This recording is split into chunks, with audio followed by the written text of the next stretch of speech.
All right, here we are, everyone. Gathered here under the arc of the vast blue sky and in this meadow. We come together this day with joy and celebration to honor the accomplishments of the graduates of 2022.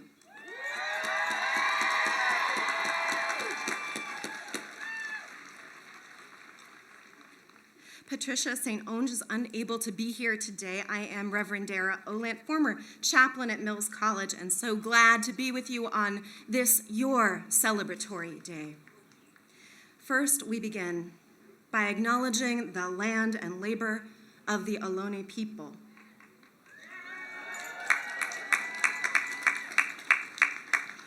Whose connection to this land we remember, and whose presence past, present, and future we respect.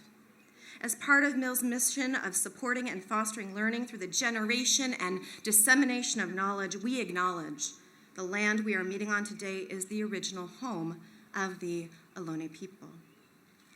May we here, gathered here this day, each in our own ways, play a part in healing the wounds of history, raising courage, hope, and action towards a more just world. Let us more deeply arrive now. Please be seated, graduates. Dear community, let us all become more present at this time, more deeply arriving, centering into our common purpose, to honor and recognize these students who are about to mark a significant passage from student to graduate. Take a moment to acknowledge now your own breath, your own body, your own being. Let us become anchored in appreciation and gratitude and welcome in that sense of being into this moment. Right here, right now.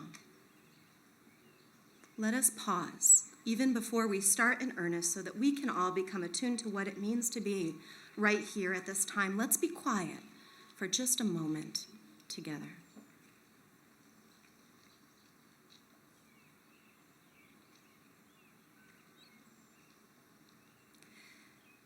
And now, with the eucalyptus on the breeze, the sounds of the city close by, and this learning community assembled in this truly special place, we come together into a moment of history in the making.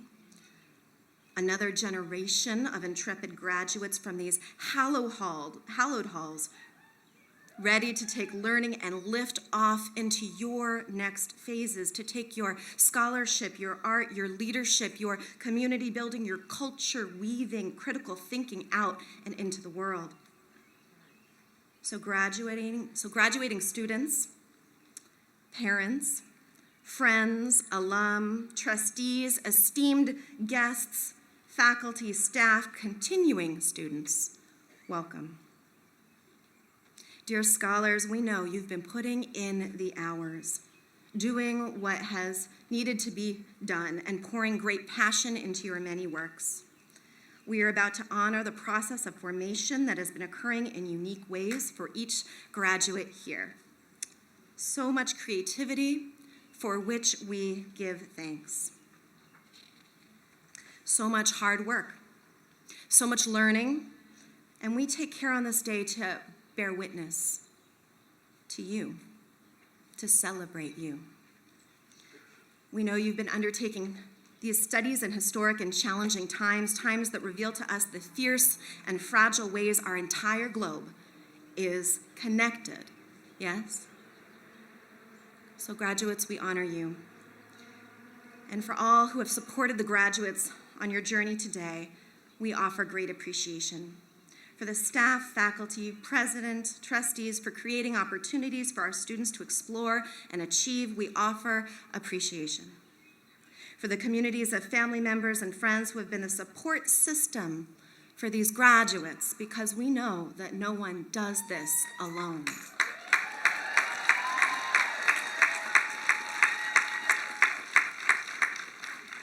All right, so on this celebratory, joyful day, let us welcome in a sense of gratitude and thanksgiving. We are going to celebrate the degrees you have earned. Scholars, you will be charged and equipped to go forth into the world to live ever more deeply your dreams. Let us be glad for this day and celebrate. May this joyful day commence.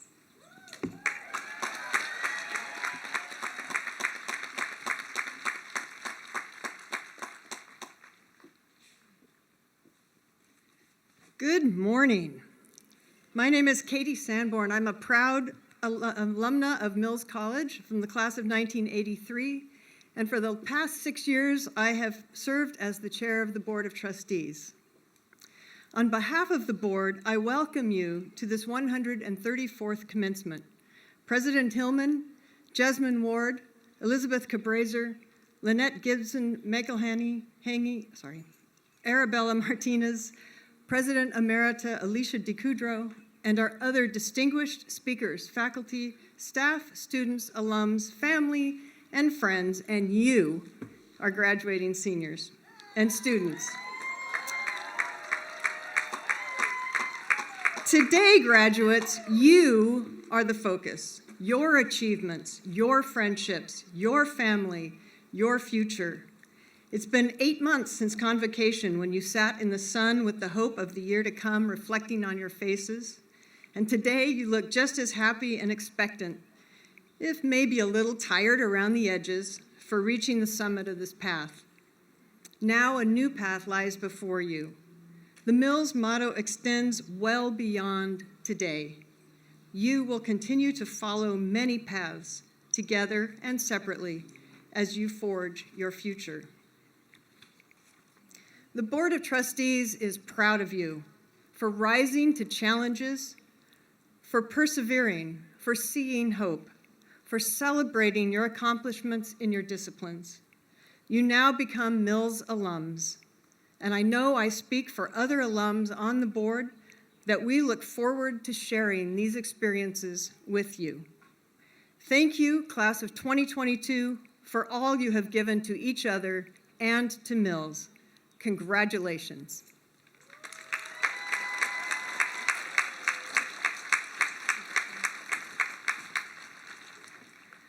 Good morning. I'm Beth Hillman, the president of Mills College, and I'd like to also welcome you to the 134th commencement of this fabulous place. Many thanks to Reverend Olant and Board Chair Sanborn for getting things started. Many thanks to you for this glorious day. I'd like to continue by recognizing some of the essential people in our community. I will start with our Board of Trustees, devoted to the college's past, present, and future.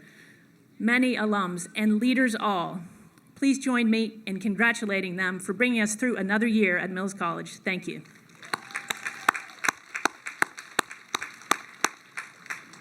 Next, I'd like to thank our faculty, and I'd like to ask the trustees to rise. The trustees would like to thank the faculty for the hard work of a transformative year at Mills. Faculty have taught, mentored, and inspired our students. Thank you.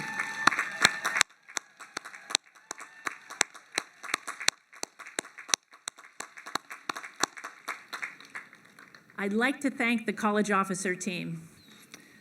They've brought us through a difficult year, and they've led the way in every direction that we needed them to. I'd like to thank the staff who have worked so hard. They help students navigate the college on a daily basis. Their support of students and love of Mills makes our aspirations possible. Many thanks, too, to the dozens of staff who planned logistics for this very special day, assuring every detail was worked out. Thank you. Okay, you clapped a little too fast. Can I ask the faculty and staff to rise so we can see who they are and we'll acknowledge them?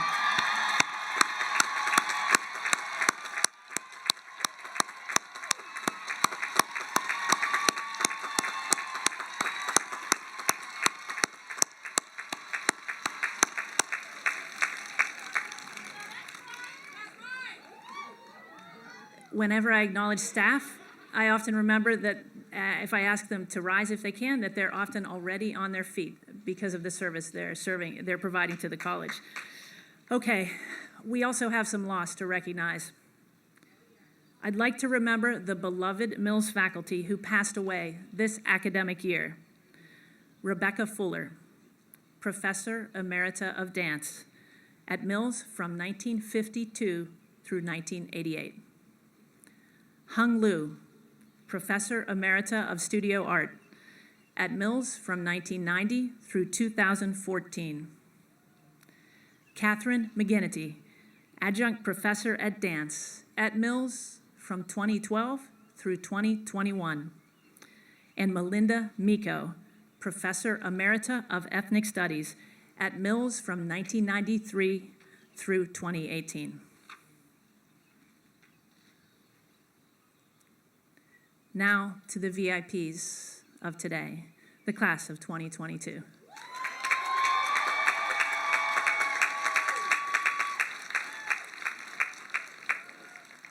Today is a new beginning and the culmination of hard work, including by our ASL translators. Thank you.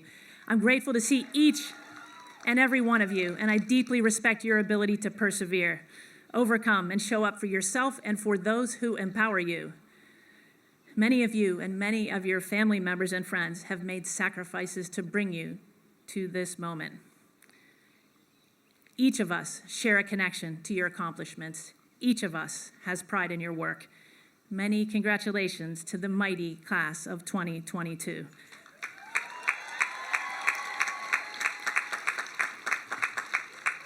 I look forward to congratulating each of you as you join us on this stage.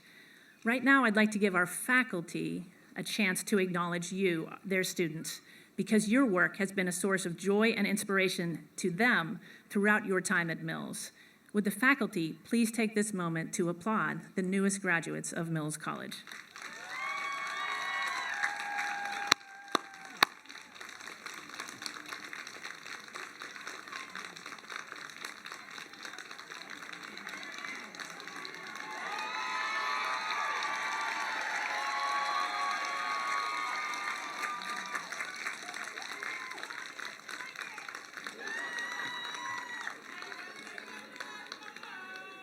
Okay, you got everybody on their feet again. Well done. Now for the rules.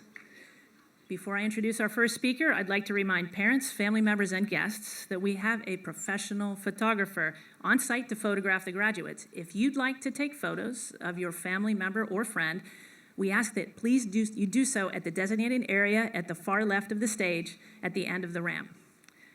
As a reminder, we ask everyone over the age of 2 who's not speaking, to keep your masks on while on campus today, except while you're eating or drinking, to ensure our gathering is as safe as possible. Our presenters will only remove masks while speaking. And graduates can remove masks as they cross the platform if they wish to, and we'll put them on again, please, before returning to your seats. Now it's my great pleasure to introduce our first speaker, our senior class speaker. LJ Miranda, our senior class speaker, is from Stockton, California.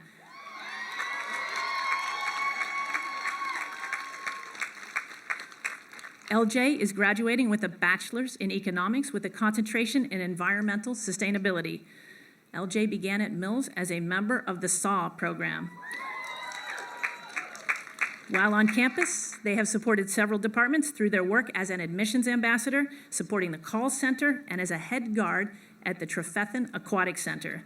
After graduation, they plan to take a year off before pursuing graduate study to work towards a career in politics or political and social activism.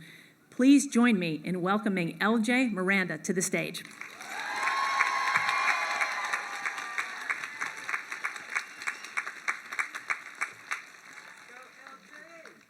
Stay close to the mic so they can hear you, okay?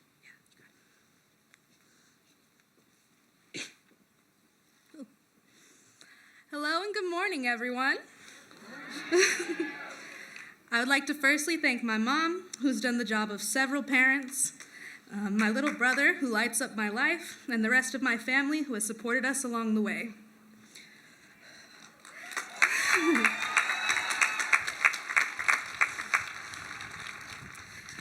I would also like to thank my Mills family, from every professor, to advisor, to academic career coach, to admissions team, to staff, and to the students. I would not be here without every person I've encountered along the path to this stage. Class of 2022, thank you for taking the journey with me. We made it.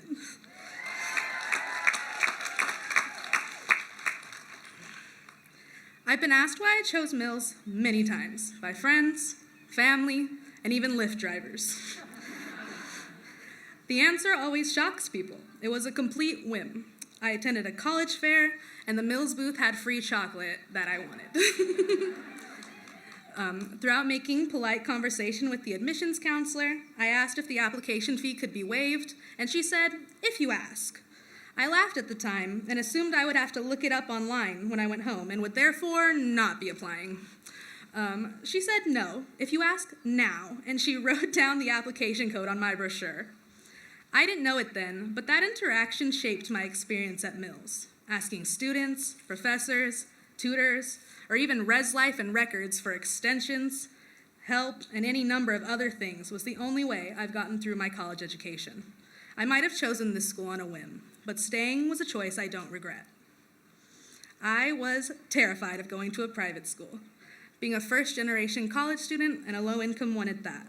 But that first lesson I got, to ask, opened up a new world for me. Before I even came to the college, I asked to be included in Mills' 2018 SAW program. For those unaware of the program, SAW stands for Summer Academic Workshop. It is for low-income, first-gen college students. It was for me. Being first-gen means a lot of things, and it often means doing things alone, not because no one wants to help you, but because your family physically didn't know how. It meant filling out your college applications alone, applying for your FAFSA alone. It means sending a long-shot email to financial aid every year, trying to get any more scraps of financial aid alone. For me, it meant working 3 jobs my freshman year just to afford to be here. Joining the SAW program was the first time I realized I wasn't the only one. Several members of my SAW cohort have not continued at Mills for various reasons, but I would not be here without all of them and their support. I am only here wearing my I am the first pin because of them and the other connections I've made here.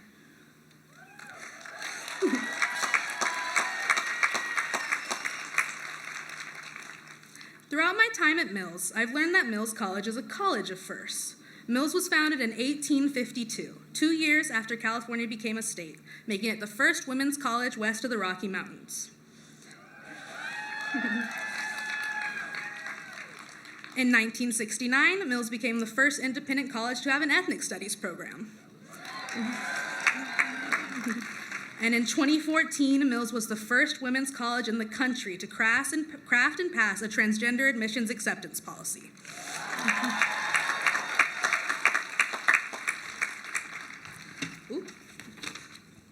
All of these things have led to me being the first. It is so bittersweet to also be the last.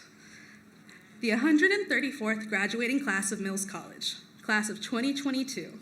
We are the last to graduate from Mills as we currently know it. There were countless times throughout my 4 years here where I didn't make it to this day. But I didn't come this far to only come this far. None of us did.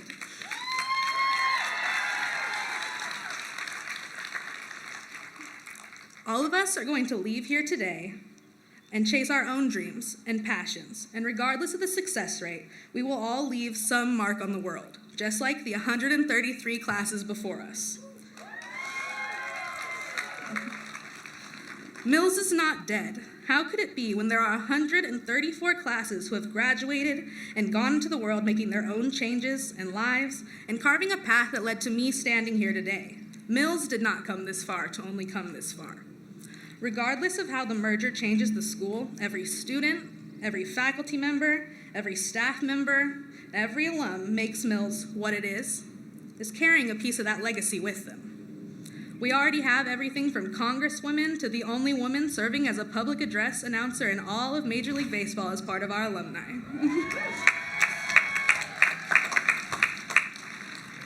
Mills might not be the same, but the spirit of first is still with us. Mills gave me a place where I could be the first. Mills gave a lot of us the opportunity to be first of many kinds. Mills gave a lot of us our first safe space where we could be who we are. We as a community did not come this far to only come this far. I leave here today with all of the knowledge I've learned here because of that first lesson of asking for help, because of the SAW program showing me I wasn't completely alone here. I leave here knowing I will spend the rest of my life trying to make the rest of the world a place where other people can be their own first, just like Mills was that place for me. Thank you, LJ. Thank you. Awesome.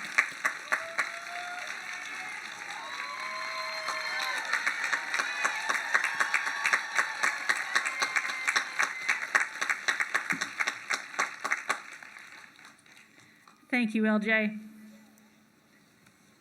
Now I have the great privilege of introducing our second student speaker. Our graduate student speaker is Trinity Wilson.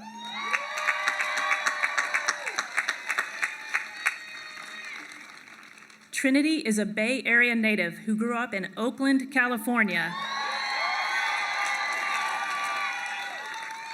She's earning her MBA and MA in educational leadership today.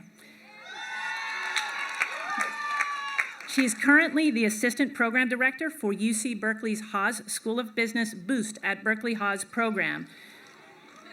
Trinity was a student athlete and earned her undergraduate degree from UCLA with a major in sociology and a minor in gender studies. She attended high school at St. Mary's College High School in Berkeley and spent time on the Mills campus as a student at Julia Morgan School for Girls. Trinity is sister to Trayvon Wilson, Kyrie Wilson, and daughter to Andrea and Dutwan Wilson. Trinity Wilson, please come forward as our graduate student speaker.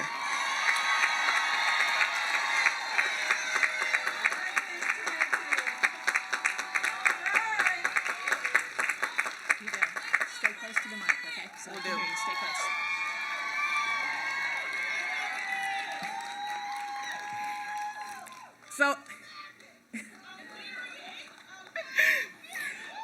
So I'd also like to add that I am a member of the Divine Nine and a member of Alpha Kappa Alpha Sorority Incorporated. And so to give love to those Divine Nine folks out there. But good morning, everybody. Good morning. It is a pleasure to be here. I considered memorizing this, but I have finals, projects, and papers. So I had to prioritize. But it is a pleasure to be a part of and see for the first time the complete community of soon-to-be Mills College alumni. I'm proud of the ways we have persevered through the pandemic and the way we chose to prioritize our education and the way we decided to be a part of the final graduate class of Mills College. The strength, courage, hard work, tears, and resilience were all worth it, but not just for this moment. It is for the moment you get your next job, not just any job, but the job that ties your passion, purpose, and salary, that has you equally paid just as well as the next person. It's for the opportunities where we choose people, our community, and our values in difficult conversations and situations because people will always remember your character and how we made them feel. This moment is simply just a part of our journey because we have so much more to accomplish. Today, I'm certain that you have seen new faces standing and sitting beside you, and there are some people here that you'll learn years later were in the same commencement ceremony with you. You'll be like, oh my gosh, you were there? It's understanding that no matter how isolating the pandemic was by shoving us into those little boxes, or how harsh the world was even before that, there have been so many people in the forefront and background creating an experience for us that will last a lifetime. It includes these individuals, and if you know them, feel free to cheer them on. Victoria Forrester, Darcel Lahr, Rush Jacobus, Dean Wendy Williams, Dean Kate Carolyn Sherwood Call, Patrick Harrington, Sam Maxey, and so many others, but it also includes all of us. We have been our greatest teachers.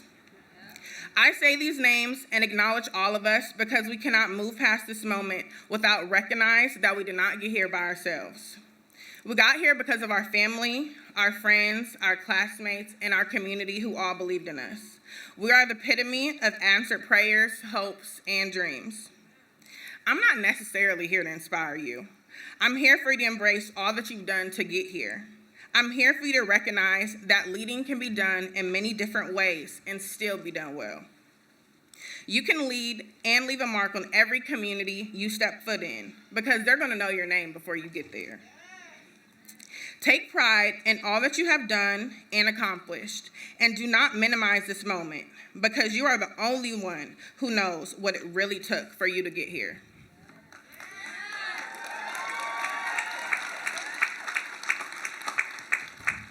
So, after today, especially for my master's students, put that MA, that MBA, that MPP, that MFA, that MM behind your name and your email signature, because I will. No one will be able to strip any of us of what we learned and who we truly are. History taught us that they may try, but they'll fail against any one of those who know who they are and where they come from. Thank you and congratulations.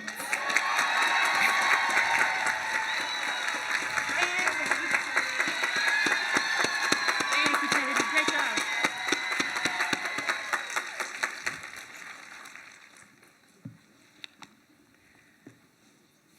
Thank you, Trinity. Now I'd like to acknowledge prizes and awards. Since the college's founding, our mission has been to provide undergraduates with a challenging education to prepare them to lead independent lives of fulfillment and accomplishment. In 1920, graduate education began at Mills, with professional programs following a generation later. College is a time of great intellectual growth for every undergraduate. Graduate study and professional programs permit deeper and more specialized research and study. Each year, there are outstanding undergraduates and graduate students whose curiosity, capability, and intellectual effort reach an exceptional standard worthy of special recognition. The class of 2022 is truly an outstanding group. Many will be pursuing studies at some of the finest graduate and professional institutions in the country. Others have been offered exciting career opportunities and salaries. I call your attention to the latter pages of the commencement program where you'll find the names of students elected to honor societies, those recognized with academic honors, as well as academic and leadership prizes and awards. Listed also are the names of students earning diplomas, certificates, and credentials. Please join me in congratulating our award-winning students.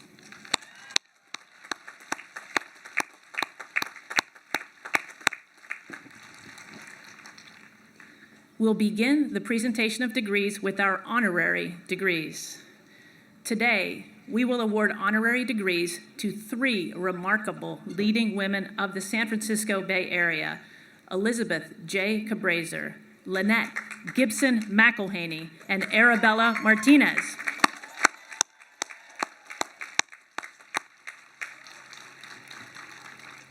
We begin with Elizabeth Cabraser. Elizabeth J. Cabraser is a distinguished Bay Area civil litigator, teacher, advocate, and champion of justice, who's made an indelible impact in California and nationally through the advancement of civil justice and the rule of law. Possessing unparalleled expertise in complex civil litigation, she served as court-appointed lead, co-lead, or class counsel in scores of federal, multi-district, and state coordinated proceedings, including multi-state tobacco, the Exxon Valdez disaster, breast implants, Toyota sudden acceleration, and Holocaust litigation. She is currently immersed in nationwide opioids litigation, including a trial in San Francisco right now. Cabraser writes and speaks on complex legal issues of the greatest import and on the advancement of women in the profession. She's a global leader in legal reform, has lectured on class action and litigation at Berkeley, Columbia Law Schools, and has won virtually every award available to a civil litigator and leader. She's also a passionate and talented musician, playing drums in a band called the R23s, and is a Mills parent. Ms. Cabraser and Provost Hardaway, would you please come forward?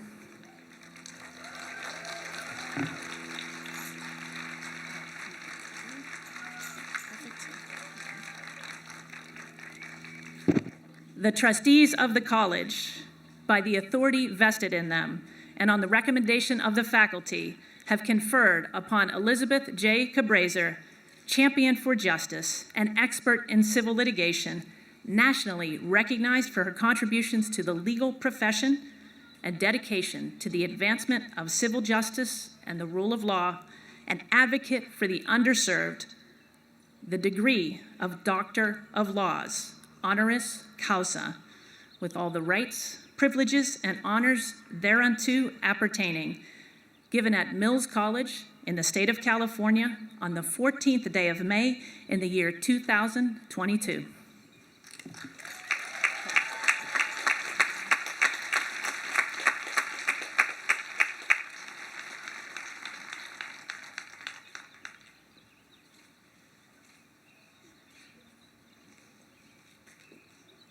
Congratulations, we're going to get a picture.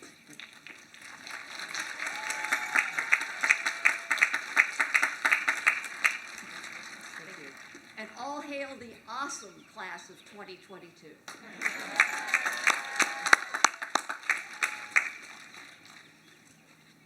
Our second honorary degree is awarded to Lynette Gibson McElhaney. Lynette Gibson McElhaney is a civic leader, advocate, and champion of the city of Oakland, who has tirelessly fought to address issues of gun violence, homelessness, and affordable housing for underserved people in the East Bay. McElhaney was elected to public office in 2012 and served as a member of the Oakland City Council from 2013 to 2020, representing nearby District 3. She was the first Black woman to serve as president of the Oakland City Council.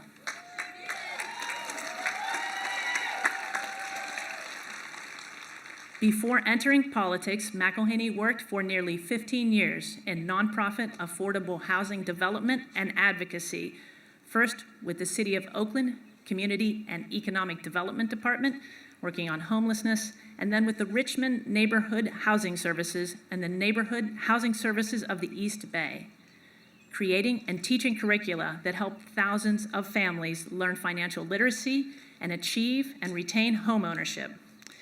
In 2015, McElhaney was named one of the most influential women in the Bay Area by the San Francisco Business Times and one of the top 25 leaders in Northeastern California. She currently serves as principal in the Legacy Leadership Group, an organizational development company that advances effective communication, teamwork, and purpose-driven leadership.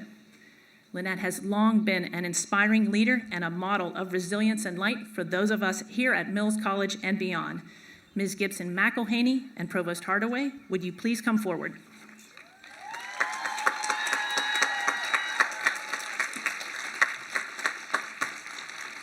The trustees of the college, by the authority vested in them and on the recommendation of the faculty, have conferred upon Lynette Gibson McElhaney, political leader and champion of the city of Oakland, the embodiment of #OaklandLoveLife, who tirelessly sought affordable housing for underserved people, racial equity, and an end to gun violence in our beloved community, the degree of Doctor of Humane Letters, honoris causa, with all the rights, privileges, and honors thereunto appertaining, given at Mills College in the state of California on the 14th day of May in the year 2022.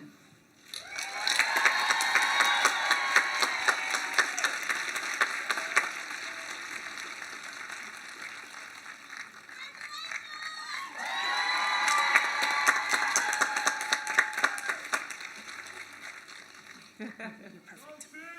Right. Let's get a photo and then you can speak. You want to hold up the, you got to get that first from there. There we go. Very well. Okay. Yes.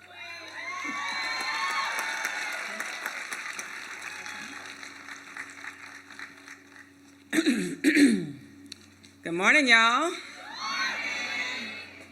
Just wanted to take a quick moment to pause in this moment that I get to share with the mighty, mighty women of Mills. President Hillman, I love your name. As a child of the 80s, I grew up first at Hillman University. Some of y'all know that from a different world. That was my first HU, and it was the reason why I was able to become a first gen like LJ at UC Berkeley. Tomorrow would have been my mother's 81st birthday. She was born May 15th, 1941. Cancer took her too early from me when I was on that campaign trail in 2012. I started then with my personal journals called Grief Chronicles, because I needed to learn how to lead while grieving. My mother became my angel. I won in November of 2012. I used to say it was the last great presidential election. Obama was at the top of the ticket, I was at the bottom, and we both won.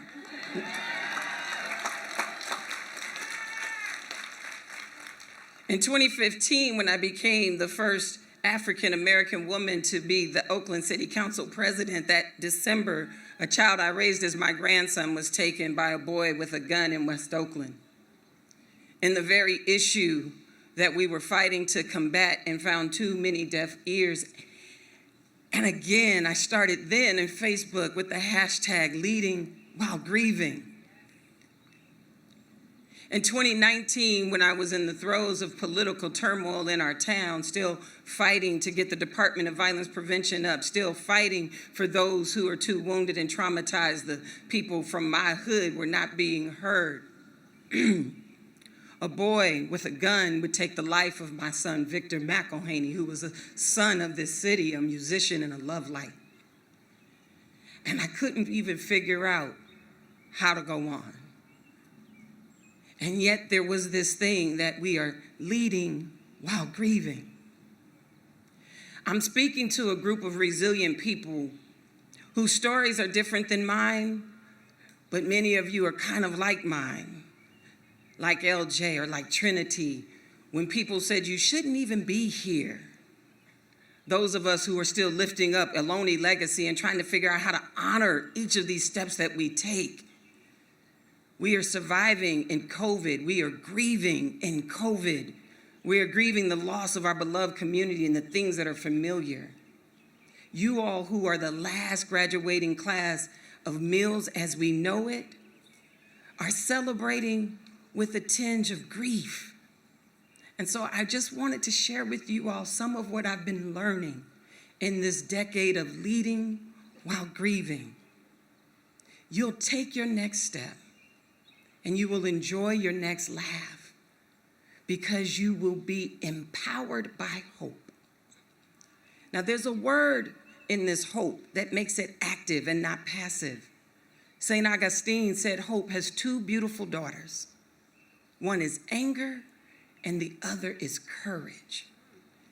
Anger at the way things are and the courage to make sure that they don't continue as they are. Thank you to the trustees, the esteemed faculty, and these distinguished guests for bringing me into this great community where we are cyclones for change. God bless you. Lead on.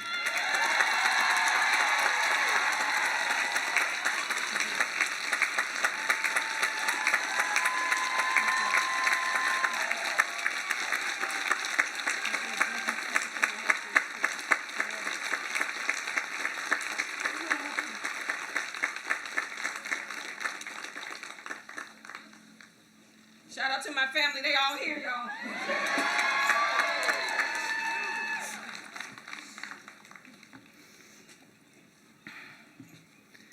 Thank you, Lynette. Our third honorary degree is to Arabella Martinez. Commissioner Arabella Martinez was the founder and first CEO of the Unity Council in Oakland, California, and spearheaded the historic Fruitvale Village project. During more than 15 years of leadership, she generated more than $200 million in support of transformative land use, transportation, and community development in Fruitvale Village. After retiring from the Unity Council in 2005, Ms. Martinez joined the Latino Community Foundation Board of Trustees and became interim CFO, served on more than 24 boards in Oakland and beyond, including the National Council of La Raza. Near the start of her tremendous career, Martinez earned a Master's of Social Welfare from Mills Neighbor, UC Berkeley, and a little over a decade later was appointed Assistant Secretary for the Office of Human Development Services in the U.S. Department of Health, Education, and Welfare by President Jimmy Carter, making her the first Latina appointed to a sub-cabinet level position in the history of the nation.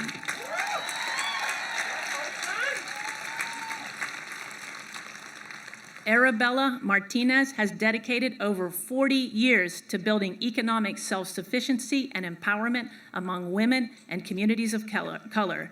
Ms. Martinez and Provost Hardaway, would you please come forward?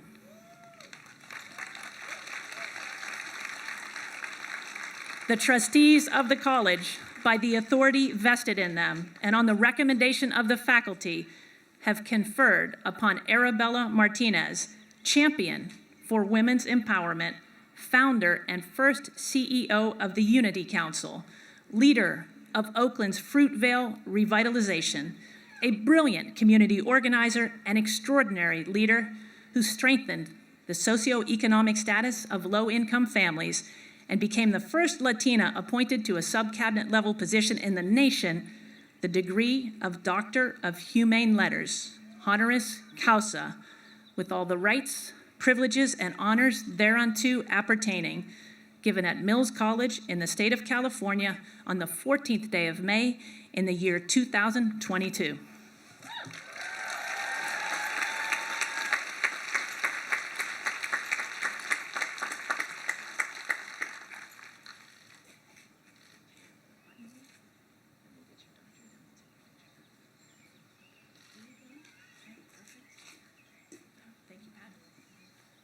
Congratulations. We'll step over here and take a picture.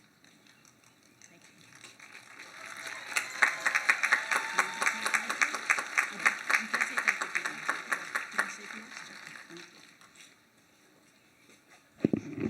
you. First of all, I want to congratulate all the graduates. And second, I want to say how honored I am by this degree. It's a rare thing that it happened to people like me. So I'm appreciative, and I think this is a wonderful occasion for all of you that are graduating. I wish you the very best luck.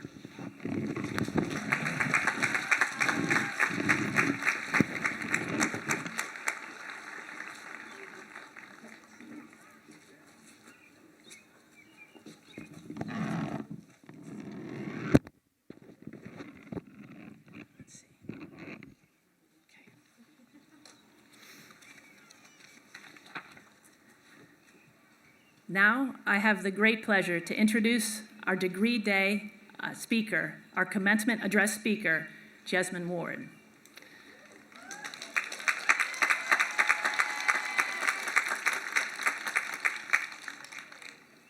MacArthur Genius and two-time National Book Award Jesmyn Ward has been hailed as the new Toni Morrison by the American Booksellers Association. She's the author of fiction, nonfiction, and memoir that the New York Times Book Review called, quote, raw, beautiful, and dangerous. In 2017, she became the first woman and first person of color to win the National Book Award for Fiction twice.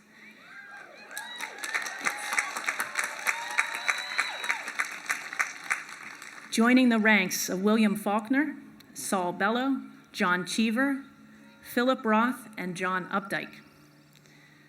Ward's novels, primarily set on Mississippi's Gulf Coast, are deeply informed by the trauma of Hurricane Katrina.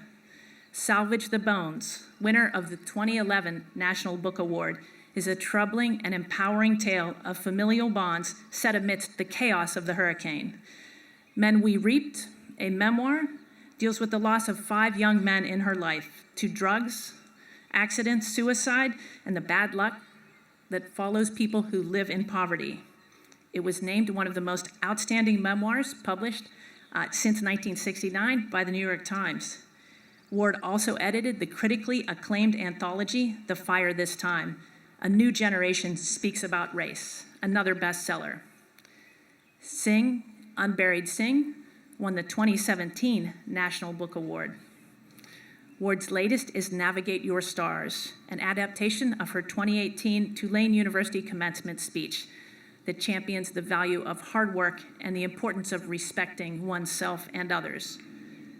A professor of creative writing at Tulane University and contributing editor to Vanity Fair, Ward received the 2016 Strauss Living Award and a 2017 MacArthur Genius Grant, and was named one of Time's 100 most influential people of 2018. She's held a Stegner Fellowship at Stanford University and was the John and Renee Grisham Writer-in-Residence at the University of Mississippi. A first-generation college graduate, Ward earned her BA from Stanford University and MFA from the University of Michigan. Currently a professor of creative writing at Tulane, she lives in Delisle, Mississippi with her 2 children. Please join me in welcoming Ms. Jesmyn Ward to the podium as the speaker for Mills College's 134th commencement.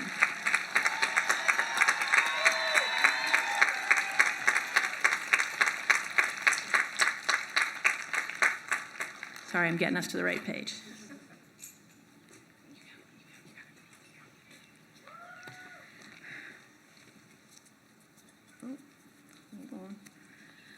Good morning, y'all. First, I'd like to thank everybody at Mills College who made it possible for me to be here today. The president, the trustees, the faculty, and the staff. And most importantly, I'd like to thank y'all, the graduates, for allowing me to share this day with you. It's a real honor, so thank you.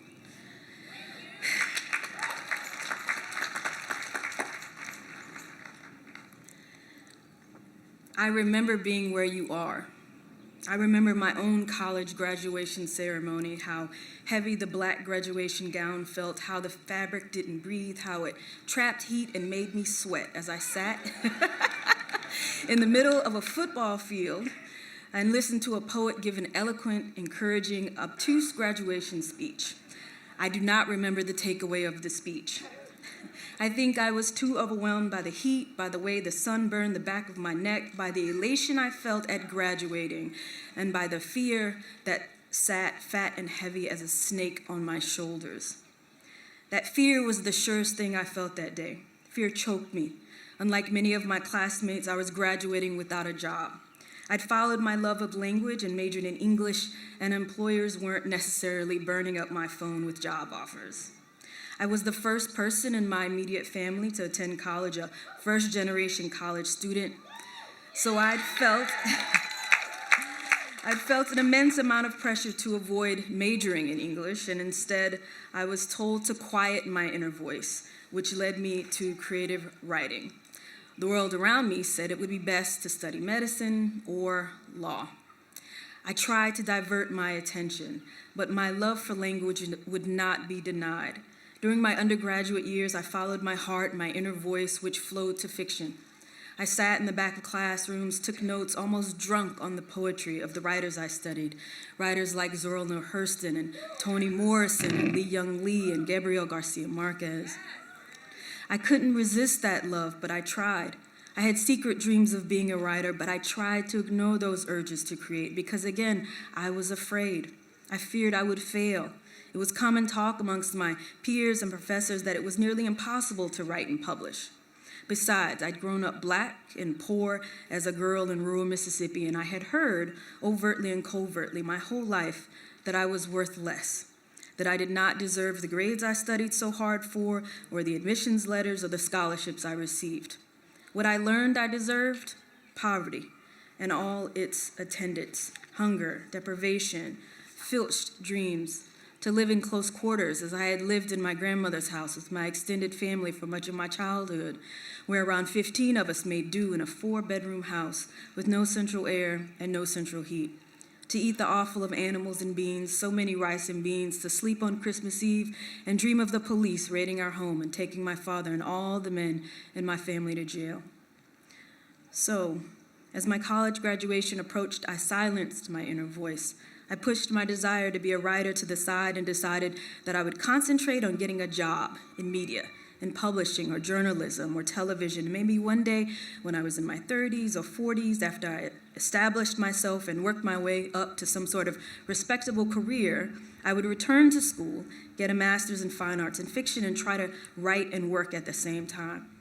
On graduation day, I remember doubling over in my chair, putting my head between my knees, convinced that my family was so far up in the stands they couldn't see me.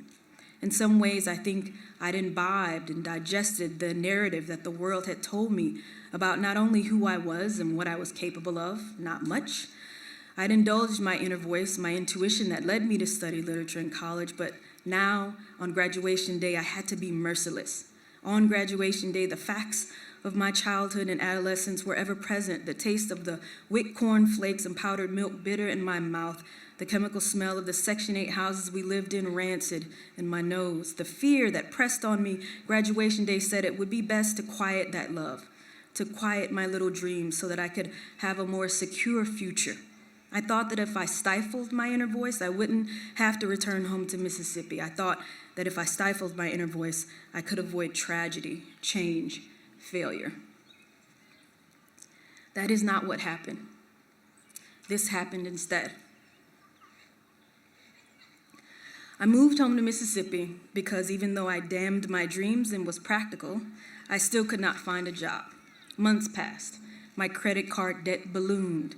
I sent out resume after resume, made call after call, and still I was jobless. I spent most of my waking moments submitting applications and searching for jobs, and my hard work did not pay off, not immediately. And after around 7 months, I got an interview for an editorial assistant job at a magazine in New York City, so I charged a plane ticket to my credit card and I flew to the city and slept on one of my friend's couches so I would be able to go and interview. On the second day that I was gone, walking the streets of New York City and wandering through subway stations lost, my brother went to work as a valet attendant at a local casino in Mississippi. He was 19 at the time. After work, he climbed into his car, a blue Cutlass. He hadn't even been scheduled to work that night, but he'd gone in anyway because he wanted the money, needed the money. He was still living with my mother then, and I think he wanted to help her, and he wanted to have money to fix his car, to treat himself to something to eat every once in a while, maybe buy Christmas presents for our nephew. It was late when he got off, maybe 9 or so he walked away from the neon lights of the hotel casino, flashing white and blue in the sky, and drove out onto the highway that rimmed the Gulf of Mexico, the water stretching out black, lined with silver from the moon over the horizons, the waves calm and flat, little whisperings of water, his long arm on the warm windowsill of the car, windows down, cool new autumn air streaming through, oaks draped in Spanish moss and old antebellum houses, silent witnesses on the Gulf, witness to wars and enslavement and genocide, but quiet now, quiet, as a drunk white man in a white car accelerated to 80 miles per hour behind my brother and rear-ended him on that lonely, empty highway, sending my brother's car careening into an oak tree and a fire hydrant and the white man's car over 2 lanes of highway to rest on the beach. The white man walked home blackout drunk, but my tall brother with the buttery scalp, the dry, capable hands, the crooked smile didn't. He never walked again. And in my brother's death, the world told me and my family a most pernicious bad faith story when the man who killed my brother wasn't charged with killing him. He was charged with fleeing the scene of an accident, and that only. And in that, the world said this: you, all of you, are worth nothing. In the wake of my brother's death, I lost myself, my inner voice, voiceless. Trauma does that. Grief does that. Abrupt change does that. It unmoors, it loses you from preconceived notions, from pressures, from expectations, from formal understandings of the world that rewarded practicality and hard work and the silencing of the inner voice, the artful dream with good fortune. That world didn't exist anymore. Instead, I was in some new place, mired in failure. I moved to New York City to work as an editorial assistant. I sank into depression, which I call the nothing, a hopeless, dark place. I drank too much, I smoked too much, I got into bad relationships, and I buried my dreams, my love of reading, my secret aspirations to be a writer. My inner voice, my intuition that had led me to love writing, that gave me direction and starts and fits in the world, that had led me to university through education, that voice was mute, that intuition was mute. Sometimes I thought about following my brother through the great doorway and hope I could spare myself years of days in this new, terrible world. I sank until one day, a year after 9/11, I flew home from New York to Mississippi for a visit. By then, I had developed a horrible fear of flying, born of my experience of that day of 9/11, smoke billowing from the towers, my walk 40 blocks south to the Brooklyn Bridge, ash and terror clogging the air, the endless loop of the second plane hitting, the way the World Trade Center burned for days, and how I could see it from my ex-boyfriend's apartment in Cobble Hill. I was in Kuwait with grief and rage and terror on that flight, perhaps just then realizing that the inner voice that had guided me through my life, to a love of books and storytelling when I was a child, to my love of poetry when I was an adolescent, to my first fumblings in creative writing classes in college, had been silent since my brother's last ride, that I had been ricocheting through the world, struck silent in my grief, aimless, surviving, breathing by default. I had been thinking of my brother incessantly since he died. All the nights we spent pushing cars on dark roads after my father ran out of gas. Thinking about that time when I was 6 and he was 4 and he poured salt into my lasagna, but my mother made me eat it because I had to clean my plate. About the time we took a ferry out to Ship Island and we climbed the cannons mounted to protect the Gulf Coast in World War II. About the time that I snuck an egg out of the hen house when I was very little and told him I was going to hatch it, and I stuck it in my pocket and then ended up with a pocket full of yolk and broken shell instead of a downy yellow chick.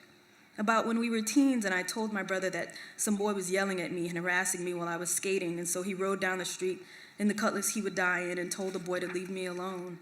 About the time he spent the summer here in Oakland with one of our aunties, and when he came back he'd pierced his tongue, and how he laughed when I was the first person to notice it. Thinking about the time he told me he watched Full Metal Jacket and how it made him change his mind about going into the Army because he didn't want to die like that. So as I was sitting on that plane, a year after 9/11, my palms sweating, panic ricocheting through my chest along with that looping image of that second plane hitting the tower, I thought, what am I going to do with this life, this time that I've been given? I could die right now on this plane. If I don't, what am I going to do with this life I've been given, this life that my brother wasn't? Stories, my inner voice spoke. You're going to tell stories, she said, writing. Okay, I said, okay. The plane shuddered through the sky, the world trying to interject with more panic, more pain.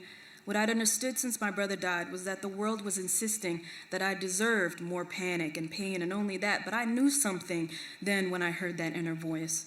The world said that my brother was a thug, dumb, worthless, had lived his life without promise or depth.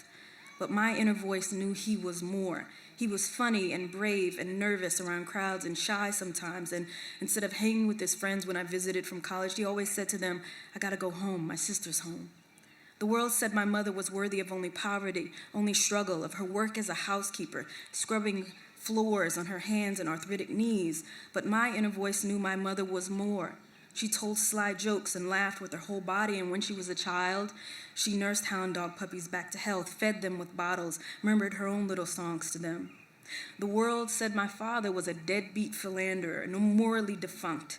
But my inner voice knew my father was more. He cried over a dog someone once stole from him. He hid himself under blankets and played monster with me and my brother when we were children. He once did just enough work to fail a grade so that he could be in the grade below with the girl he had a crush on.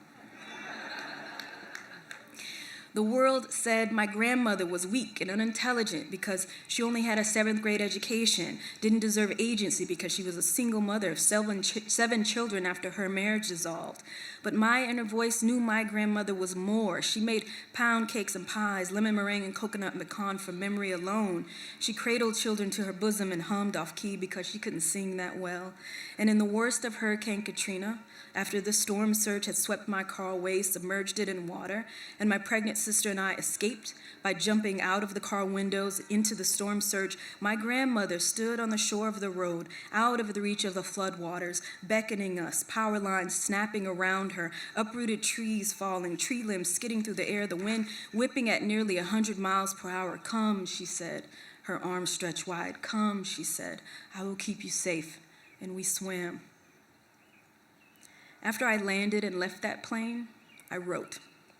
I believed my inner voice, what it said, that like my family, the people I knew and loved in my community in Mississippi, I could weather hardship, adapt through change, that I could bear tragedy and fashion new conceptions of myself and the people I loved in my work, that it was good to dream for the sake of dreaming, for the sake of awe, that my artistic aspirations could bear fruit. I wrote. I ascended out of the dark fog of fresh grief. I wrote bad short stories and halting novels, and as the years passed, as I told our stories line by line, paragraph by paragraph, that voice became louder, more resplendent, more true, forged in sorrow, the tumult of change that we all know, that I know, that you know. This voice led me out of the wilderness.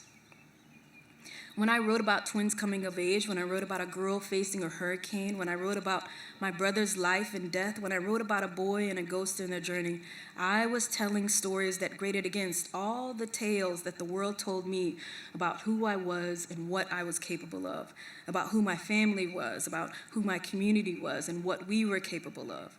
In the writing of every essay, every novel, every memoir, every short story, I am listening to my inner voice, and I am telling the world new stories about who I am, who my people are, and what we are capable of. And these narratives reckon with the narratives the world tells us. They survive, they thrive, they resist. They say but. They say, yes, we starved. We were wounded, we were stolen, and we were enslaved. We were underestimated and undermined, but my narrative says we survived. We swam through floodwaters. We scrubbed floors. We farmed and burned. We walked miles. We bled in the wilderness. We ran from those who shouted obscenities at us, who treated us as obscenities. We killed snakes. We found joy in the scrubbing and the farming and the burning. We found joy in each other. We learned to read, and we read and read and read and read. We listened. We survived. We thrived. We were cunning and sharp and kind and wise and tender. And one day, we opened our mouths and we sang. I know you. I know you are elated and afraid. I know you are happy. I know you are sad. I know some of you feel too much for your skin right now. I know some of you are measuring your dreams, calculating them unworthy. I know some of you are silencing your inner voices, packing your true desires away. I know some of you are already weathering hardship, are already unmoored by the sometimes merciless turning of the world. Be still.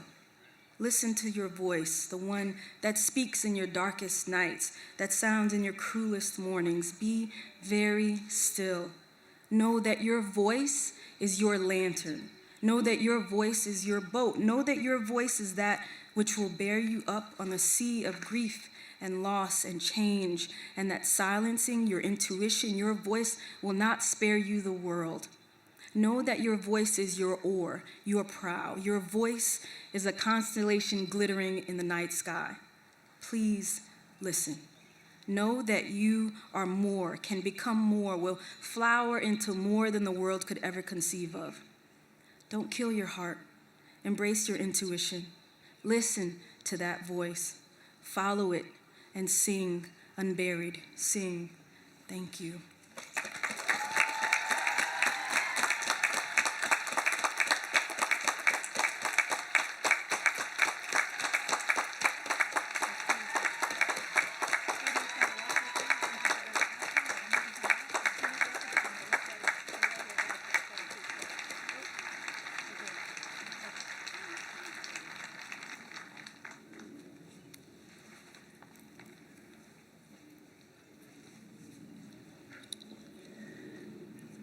Thank you, Jesmyn Ward.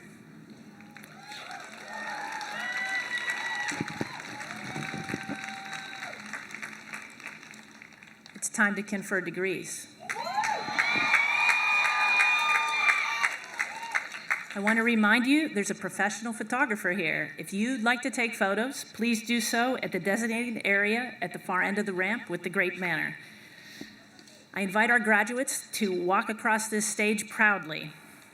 You've earned your diplomas. We'll proceed to honoring the members of the class of 2022 through the conferring of degrees. Hooding our doctoral candidates today will be Dr. Tomas Galguera, Chair of the Teacher Education Department, Dr. Argelia Lara, Associate Professor of Education, Dr. Pedro Nava, Associate Professor of Education, Dr. Wendy Williams, Dean of the School of Education, Dana Wright, Director of the Educational Leadership Doctoral Program. I'll be assisted by Patricia Hardaway, Interim Provost and Vice President of Academic Affairs, who will present the doctoral candidates. Dr. Beth Coakley, Associate Provost for Curriculum and Academic Resources, who will present the Master's and Graduate Certificate candidates. And Dr. Christy Chung, Associate Provost for Student Success and Undergraduate Education, who will present the Bachelor of Arts, Bachelor of Science, and pre-nursing certificate candidates. Assisting the candidates will be faculty marshals, Dr. Dean Morier, Professor of Psychology, and Dr. Ellen Spurtis, Professor of Computer Science, and our junior marshals, Marshal Baptiste and Phelps. Will Drs. Morier, Spurtis, actually everybody's already here, please come forward at this time.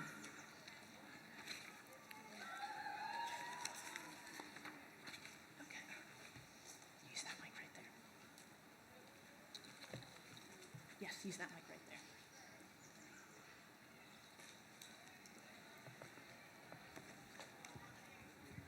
Okay, we're setting up the mics. Hold on a moment. Will the candidates for the graduate degrees please come forward? The Doctor of Education, the Master of Arts, the Master of Fine Arts, the Master of Applied Economics, the Master of Business Administration, the Master of Business Administration, Master of Arts in Educational Leadership Joint Degrees, Master of Business Administration, Master of Public Policy Joint Degrees, Master of Public Policy, Master of Management.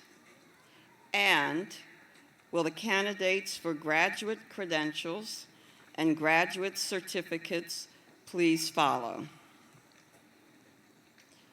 Madam President, on behalf of this wonderful faculty, I present the candidates for the degree Doctor of Education.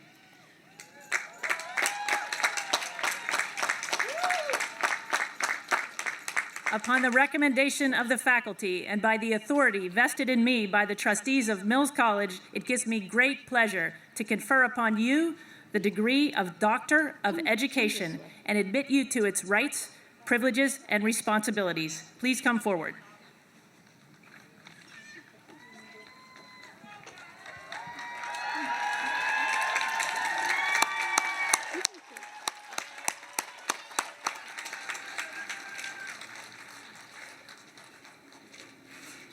Eileen Vanessa Aravallo.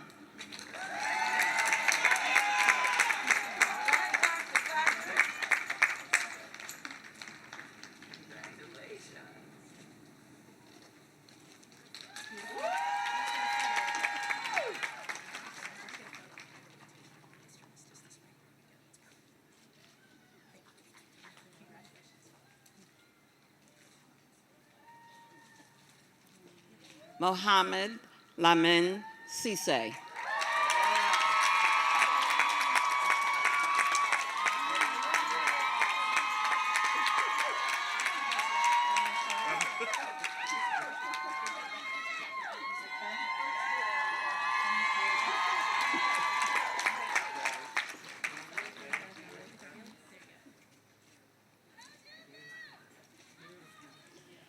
Alexandra Lee Little Fox.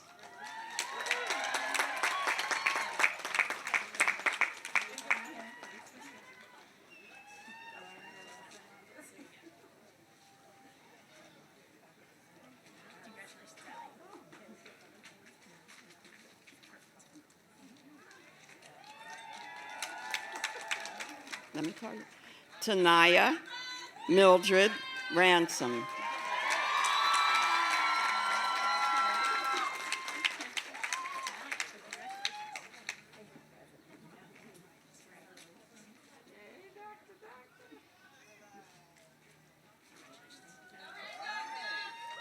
Ruby Lee Nee.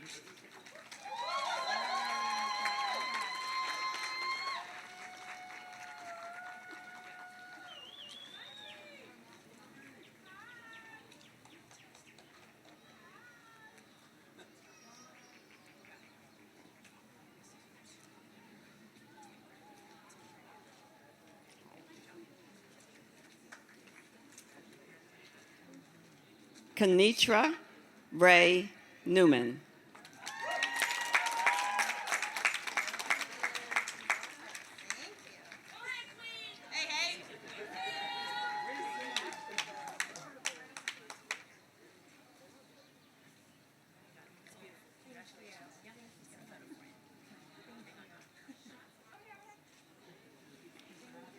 Tiffany Simons Schaefer.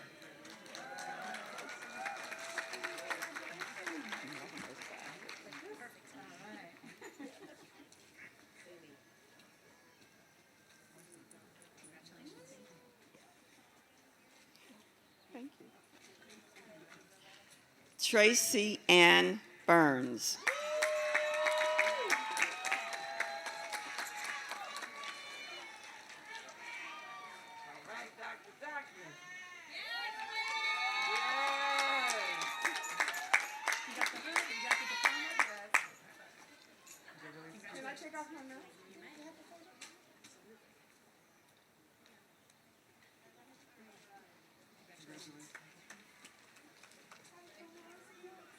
Marisol Escalera.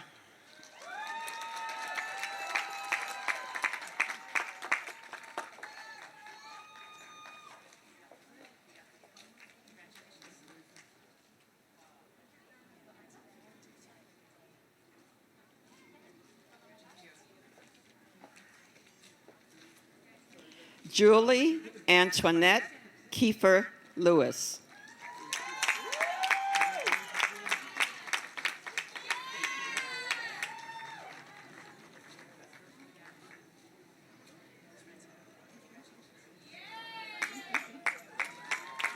William Enrique Ramos Ochoa.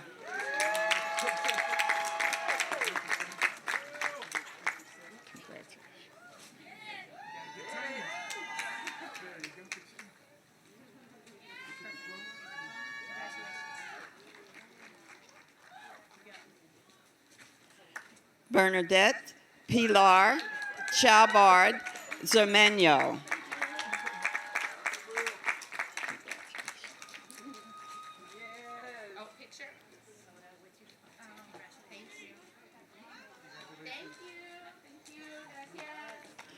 Monica Catherine Hudnall.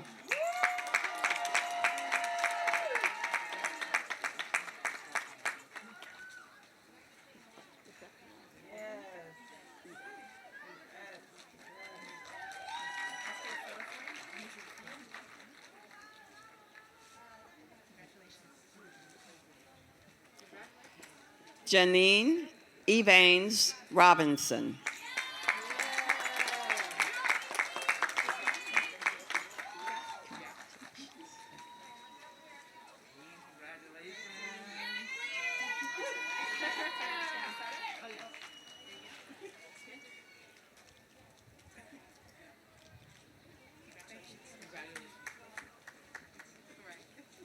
Eric Handy.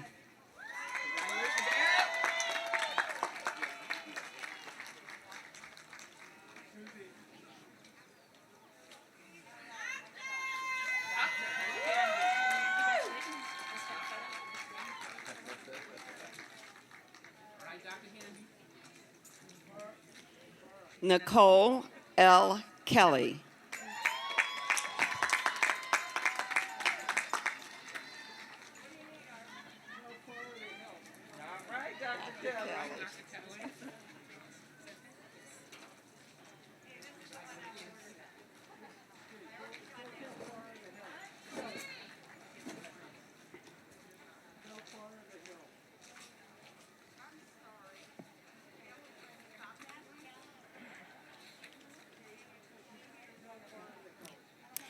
Madam President, on behalf of the faculty, I present the candidates for the degree of Masters of Arts.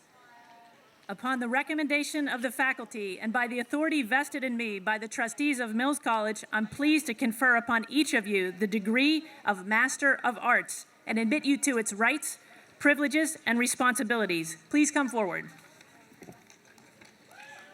Travis Allen Clark.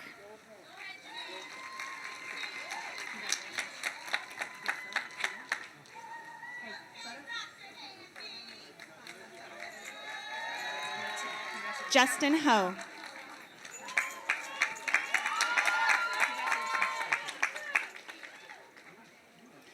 Britt McClintock.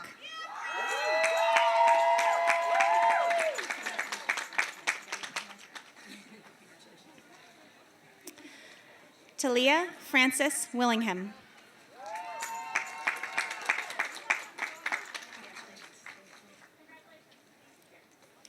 Taylor Harvey.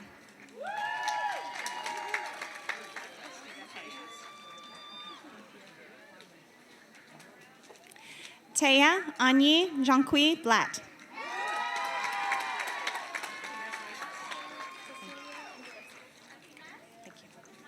Cecilia Angel Garcia.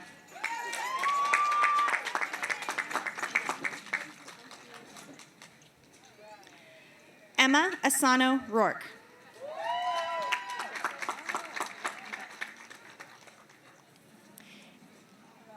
Kendra Lou Ballin.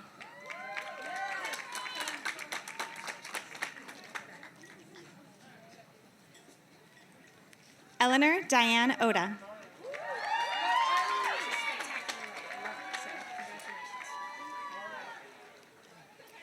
Haley Adair Reeder.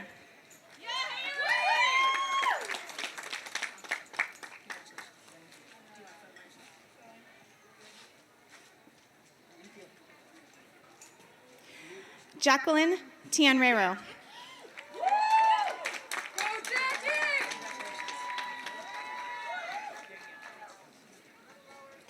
Leah Carmen Garcia.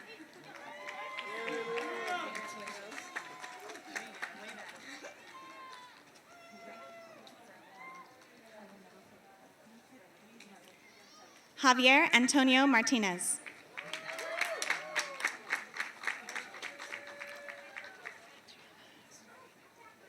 Adriana Ruida Garcia.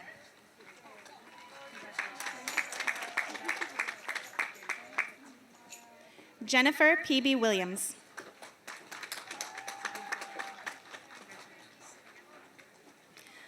Zoe Anna Odesmir.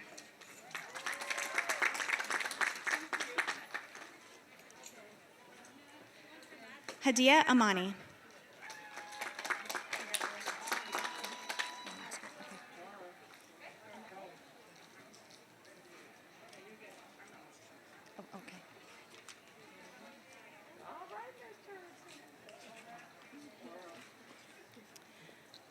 Madam President, on behalf of the faculty, I present the candidate for MBA MA.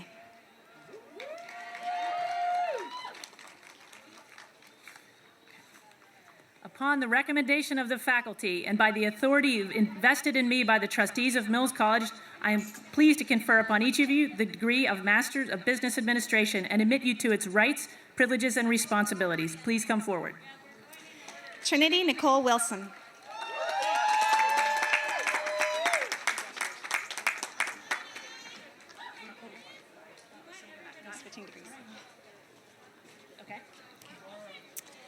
Madam President, on behalf of the faculty, I present the candidates for the degree of Masters of Fine Arts. Upon the recommendation of the faculty and by the authority vested in me by the trustees of Mills College, I am pleased to confer upon each of you the degree of Master of Fine Arts and admit you to its rights, privileges, and responsibilities. Please come forward. Catherine Janice Nethercutt.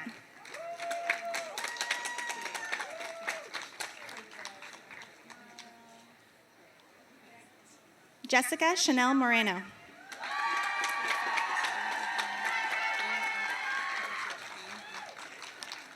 Elizabeth Ann Mariani.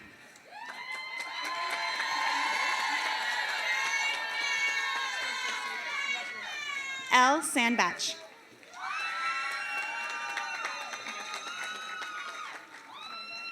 Susie Jane Amy Edwards.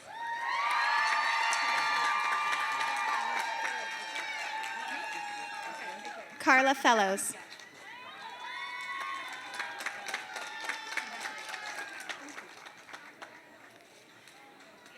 Vera Grace Heidman.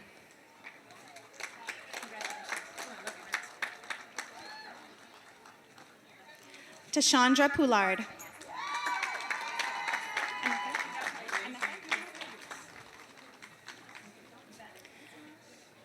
Summer Rosemary Young. Lucas Raymond Harness.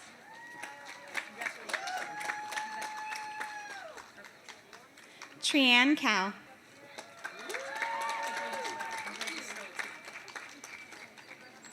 Sarah Gabriel Garcia.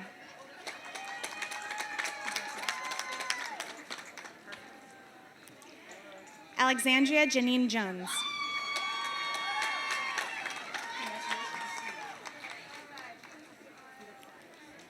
Brianna Marie Grogan.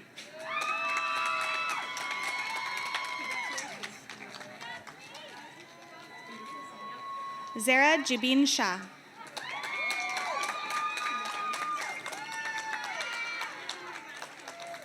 T. Johnston.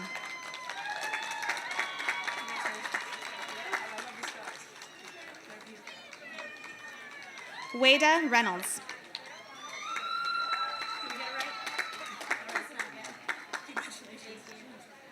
Adam Troy Briggs.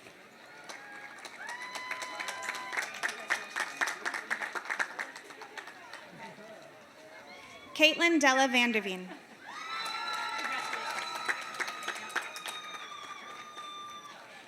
Yi Fang.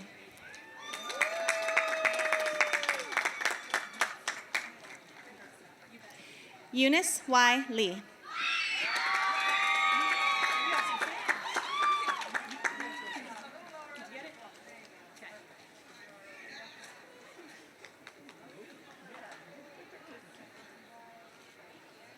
Angeles Lopez Meza.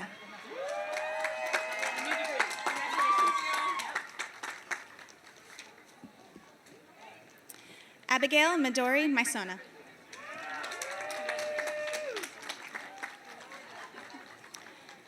Rachel Elise Cristofani.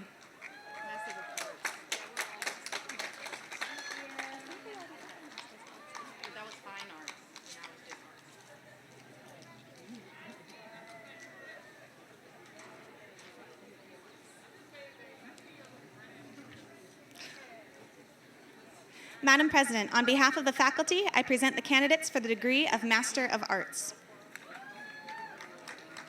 Upon the recommendation of the faculty and by the authority vested in me by the trustees of Mills College, I am pleased to confer upon each of you the degree of Master of Arts and admit you to its rights, privileges, and responsibilities. Please come forward. Mariah Grace Keeger Ratner.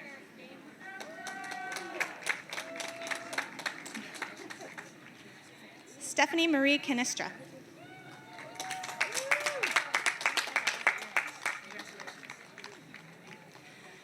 Dina T. Karag.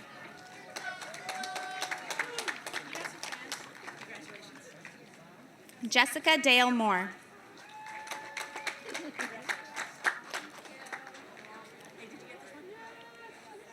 Angela Chinaza Wukike.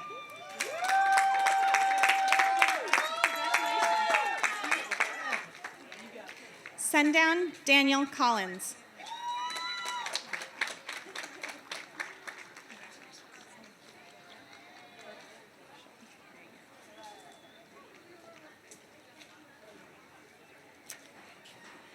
Madam President, on behalf of the faculty, I present the candidates for the degree of Master of Arts in Educational Leadership. Upon the recommendation of the faculty and by the authority vested in me by the trustees of Mills College, I am pleased to confer upon each of you the degree of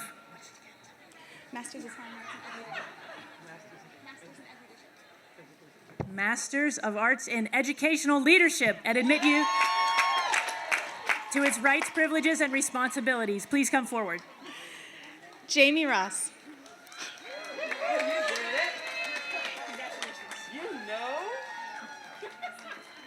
Felicia Vondell Johnson.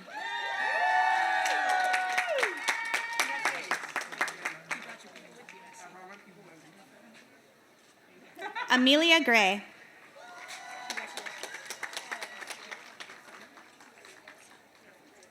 Joy Comfort Gonsa.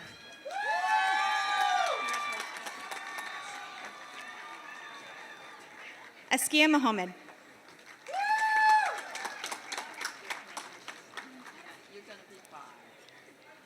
Derica Yvonne Williams.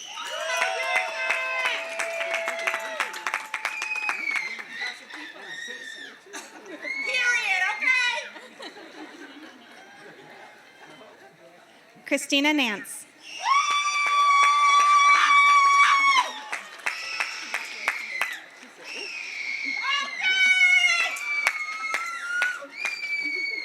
Shannon W. Miles.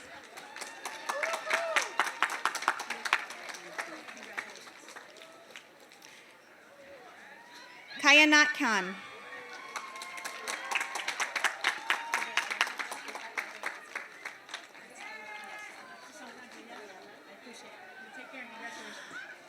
Ariella Ronai Hingnich.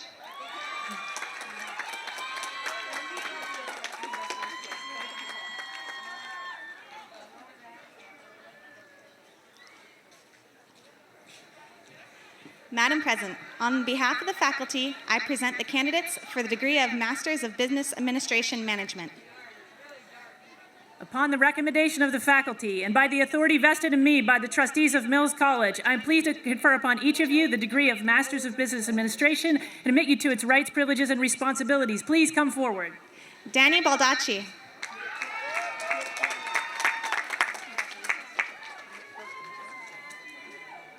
Norhaliza Mohammed.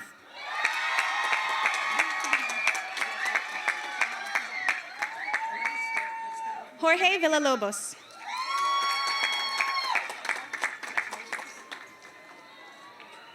Alana Guth.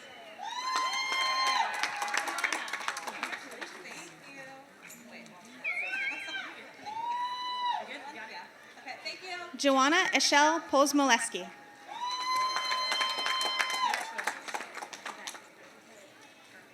Monsi Garcia.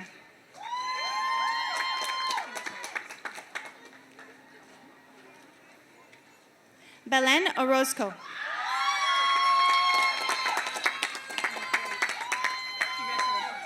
Marjan Yavari.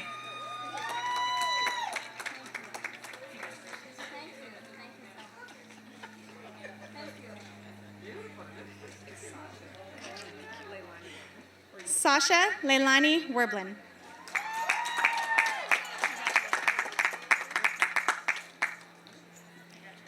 Brittany Tierra Anderson.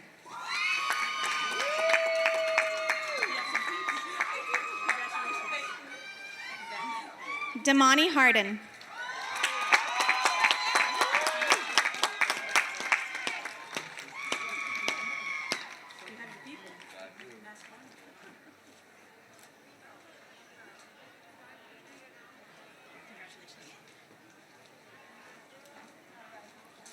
Madam President, on behalf of the faculty, I present the candidates for the degree of Masters of Applied Economics. Upon the recommendation of the faculty and by the authority vested in me by the trustees of Mills College, I am honored to confer upon each of you the degree of Masters of Applied Economics and admit you to its rights, privileges, and responsibilities. Please come forward. Shawei Ivy Lee.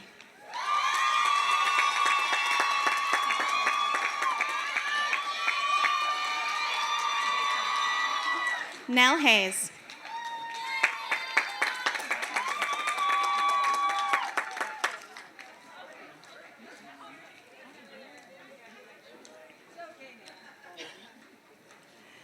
Madam President, on behalf of the faculty, I present the candidates for the degree of Masters of Fine Arts in Art.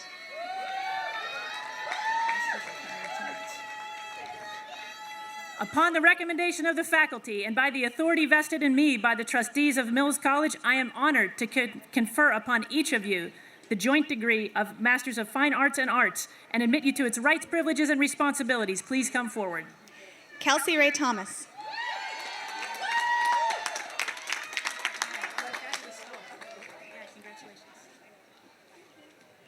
Mitty Kutara.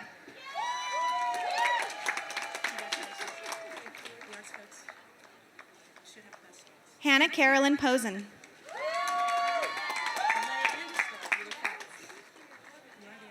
Shelley Margaret Carlisle.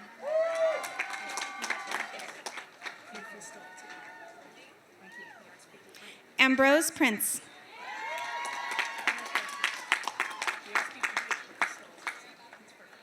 Marcus Kager.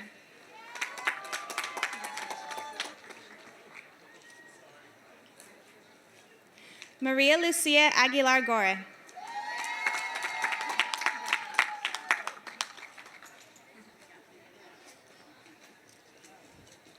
Madam President, on behalf of the faculty, I present the candidates for the degree of Masters of Fine Arts in Electronic Music and Recording Media.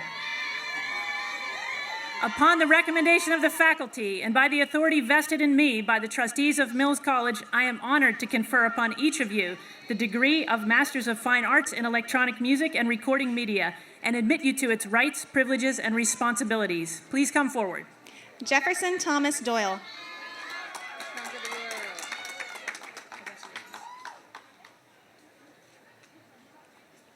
Angela Carlene Edwards.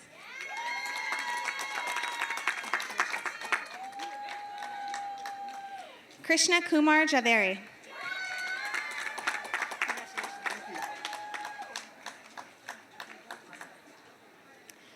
Madam President, on behalf of the faculty, I present the candidates for the degree of Masters of Arts in Education. Upon the recommendation of the faculty and by the authority vested in me by the trustees of Mills College, I am honored to confer upon you the Masters in Arts and in Education. Did I get that right? Tell me again, Beth. Okay, Master of Arts in Education, and admit you to its rights, privileges, and responsibilities. Please come forward. Casey Nicole Moorhead.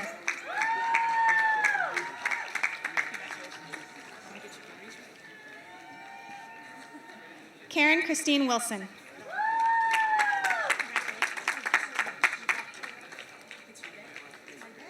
Simge Yordakul.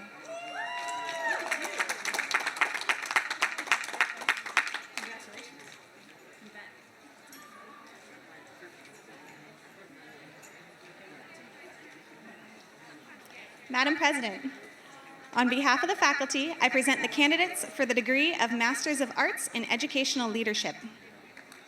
Upon the recommendation of the faculty and by the authority vested in me by the trustees of Mills College, I am honored to confer upon each of you the degree of Masters in Arts and Educational Leadership and admit you to its rights, privileges, and responsibilities. Please come forward. Sophia Jean Yagi.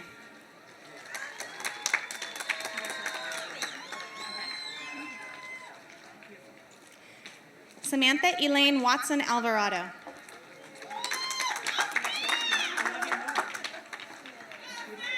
Dana Hubert.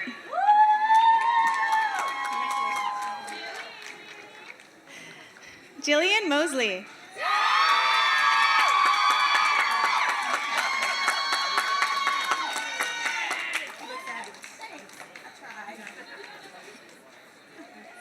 Leticia Avalos Dorado.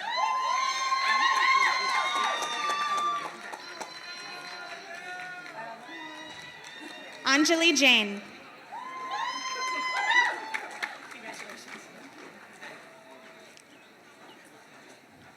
Rachel Schlosser.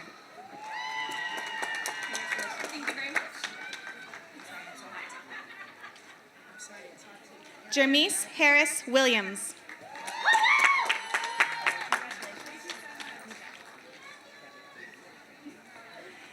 Gabrielle Michelle Hedlund.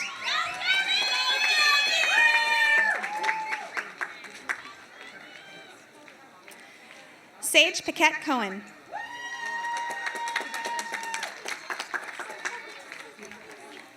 Angela Taylor Francis.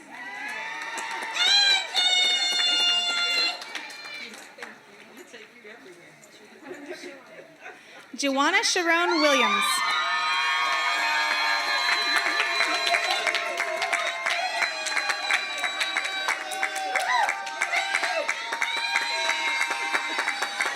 Tamika Lynette Cooks.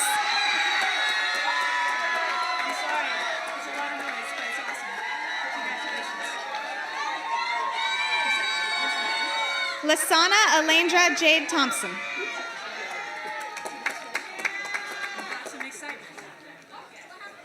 Julia Claire Collins.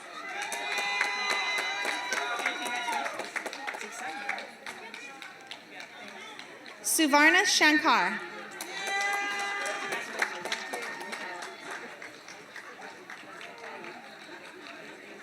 Alejandra Razvitayev. Karen Chan and her son Ryan.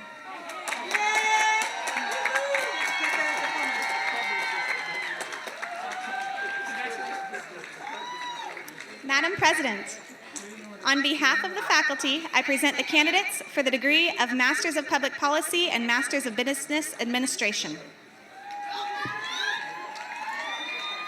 Upon the recommendation of the faculty and by the authority vested in me by the trustees of Mills College, I am honored to confer upon each of you the joint degree of Masters in Public Policy and Masters in Business Administration and admit you to its rights, privileges, and responsibilities. Please come forward. Patricia Eleanor Martinez.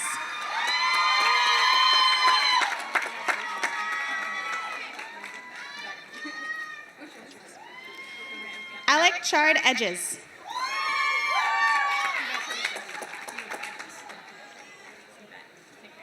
Alexis Andy Lozano.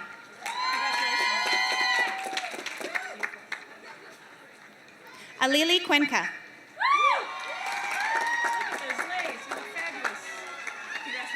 Marianne Olson.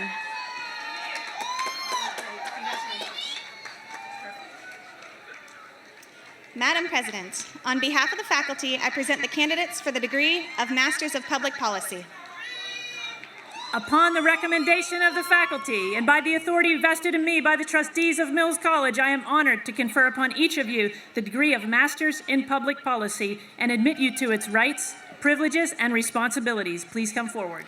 Maureen Guerrero Nansted.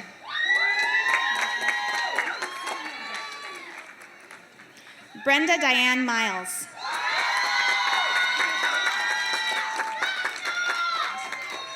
Caitlin C. Coleman.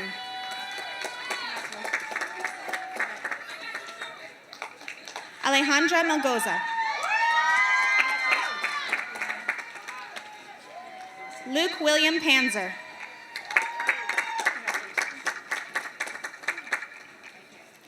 Megan K. Gregory.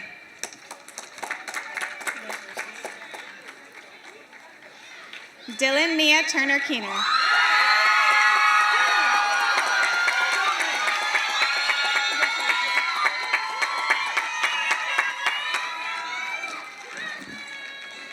Michelle Renee Nicole.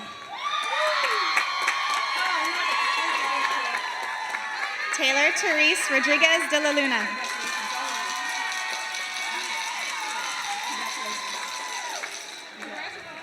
Ravan Samati.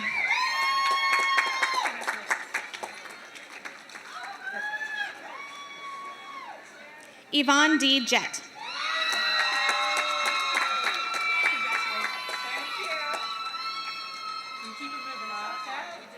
Madam President, on behalf of the faculty, I present the candidates for the degree of Master of Management.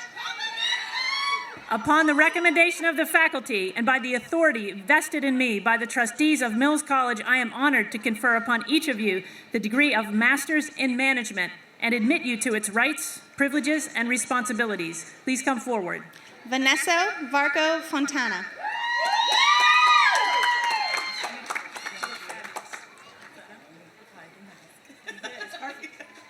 Rachel Ann Kirkbride.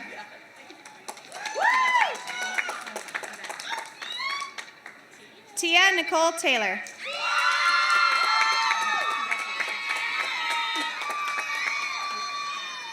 Lorelei Bressler.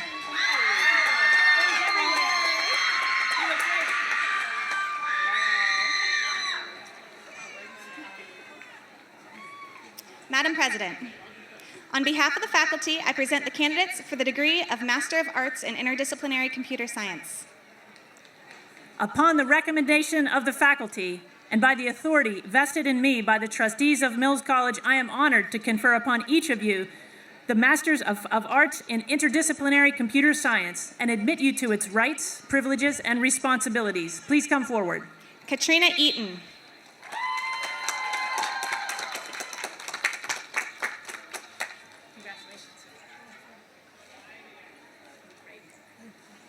Irene Serrano.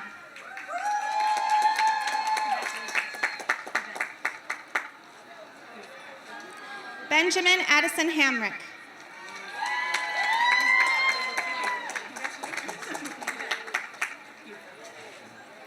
Ian DeHare.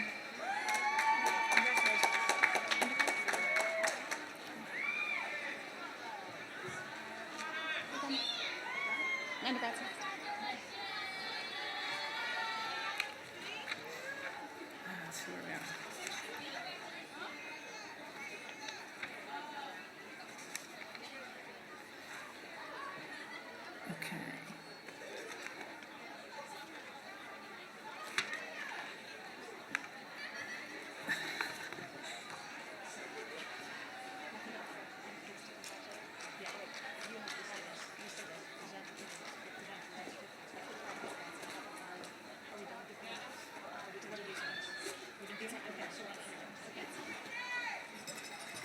Okay, thank you, Associate Provost Coakley, and congratulations to all of our graduate students.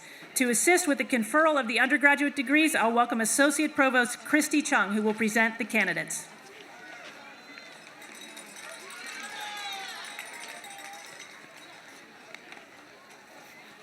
Okay. So will the candidates for the degree of Bachelor of Arts, Bachelor of Science, and pre-nursing certificate program please come forward? Madam President, on behalf of the faculty, I present the candidates for the degrees of Bachelor of Arts and Bachelor of Science. Upon the recommendation of the faculty and by the authority vested in me by the trustees of Mills College, I am honored to confer upon each of you the degree of Bachelor of Arts or Bachelor of Science and admit you to its rights, privileges, and responsibilities.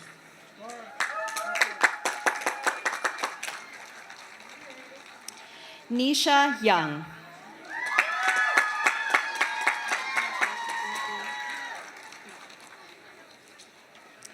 Robin Miranda Mitchell.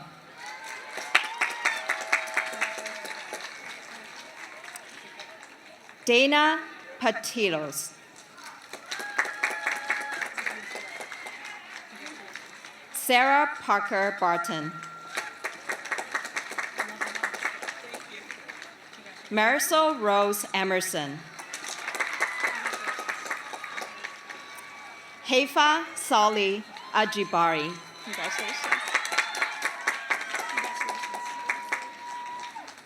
Kadiria Miriam Mohammed.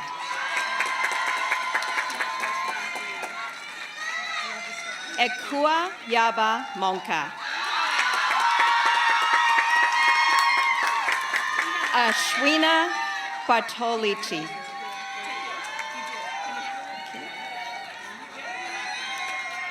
Ariana Arellano.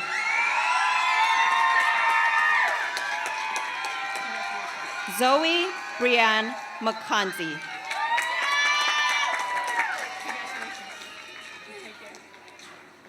Rhea Maya Rampoli.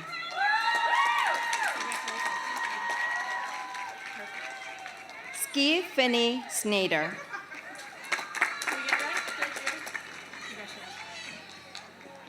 Anais Noemi Bravo Urate.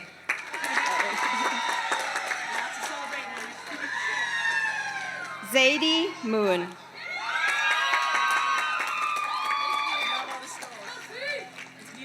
Eula Kayomagni.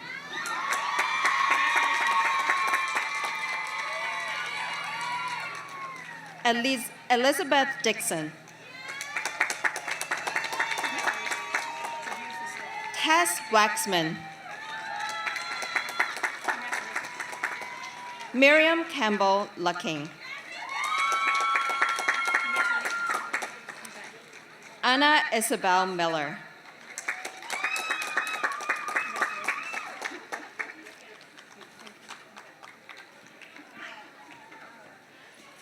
Alex Carlos Rosenthal.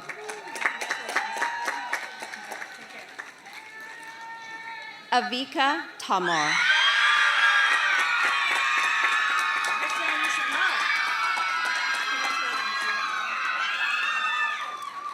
Brenda Martinez.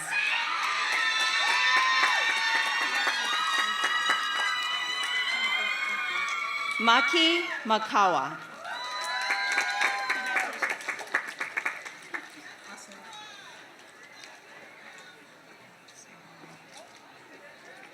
Lisa Claxton.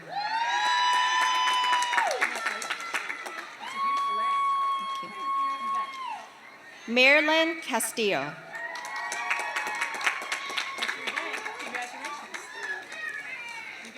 Victoria Lee Gonzalez.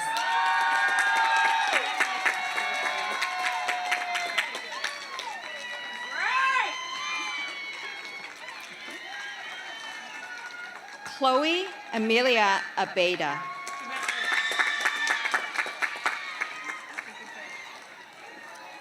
Isabella Blue Campisi. Jessica Kuhlman. Destiny Yang.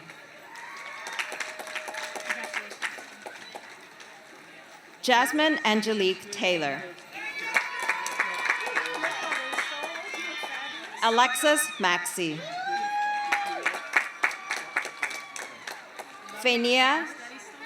Vanya Gutierrez.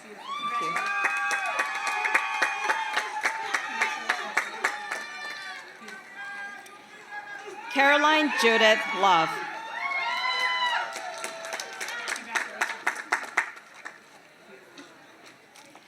Coco Grace Goodman.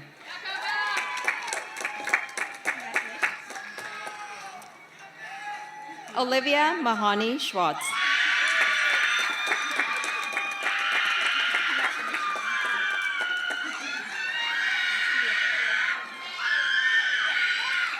Rebecca Akhtar Strasnisa.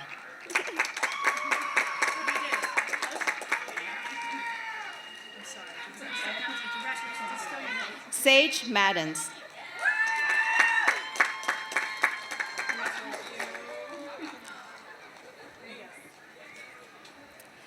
L. Pembarthy.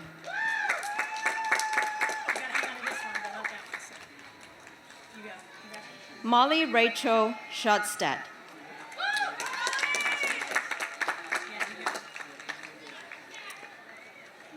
Alicia Zimmerman. Thank you.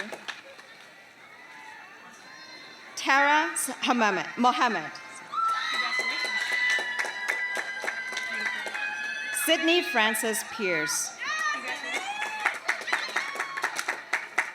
Isabella Helene Perry. Taya Lee Wyatt. Ella Marie Mills. Noemi Josephine Castro Cabreras. Giselle Michelle Cazot.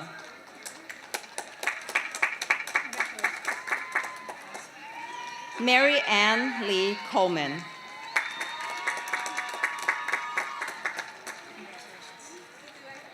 Natalie Roquillo Garcia.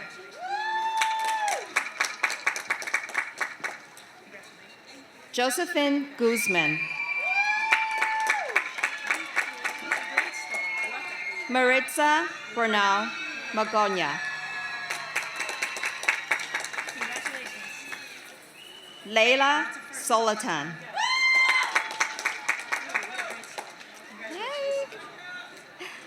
Mohe Man Kong. Juliana Rona Rian Chow. Quinn Peters.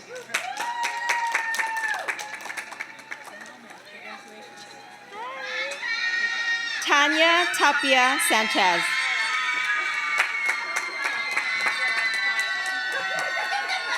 Fatica Sakira Love.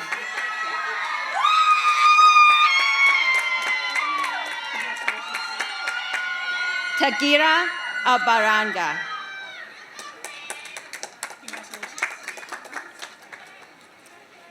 Estefany Villagomez Rosas.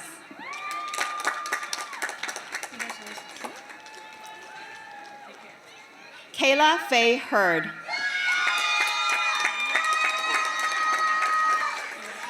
Kayla Hendricks.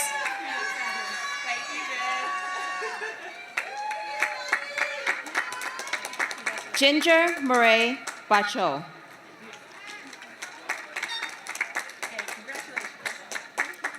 Erin Olivia Iams.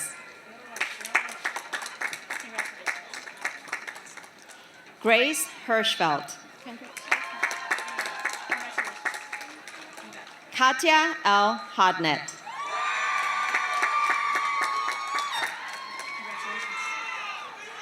Taylor Marie Maralt.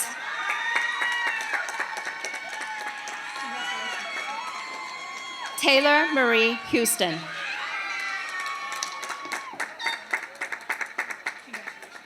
Alexandra Smith.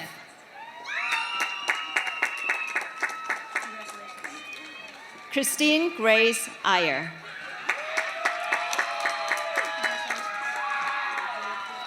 Brianna Gray.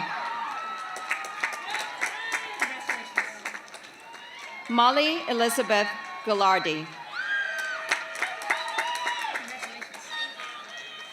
Ray Lewis.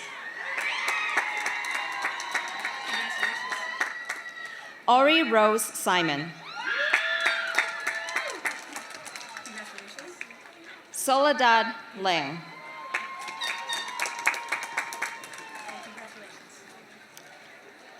Claire Ras Nahan.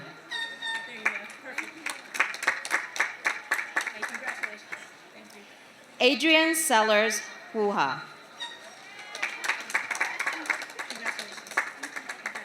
Sophia Sue.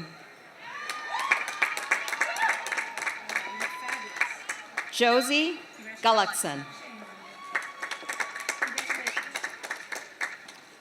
Julia Ann Rosecrans. Cassandra Oberhauser. Reina Maldonado. And sister.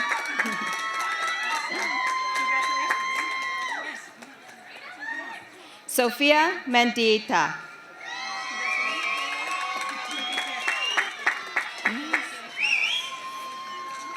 Marauya Montoya. Anissa Eva Rodriguez.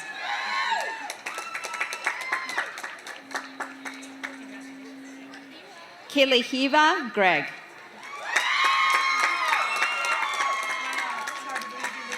Angela Amaro.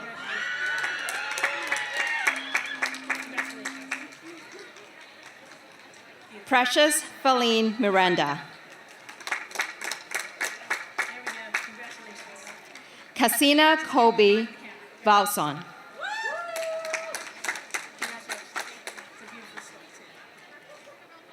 Eve Scarborough.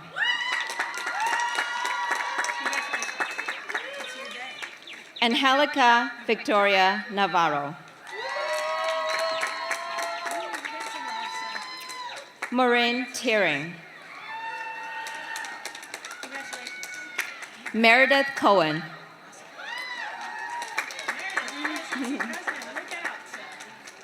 Sarah Suzanne Coleman.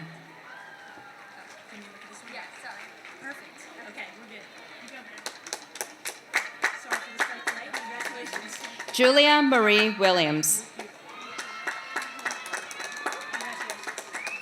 Bryn Dorian. DeRowan. Ashley Taylor Davis.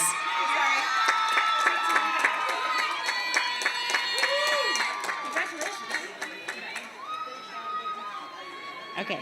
Deshawn Renal Aisha Miles. Rochelle Sue Lingard.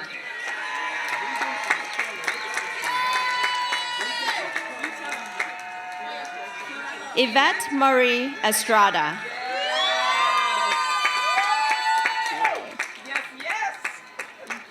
Janelle Mitchell.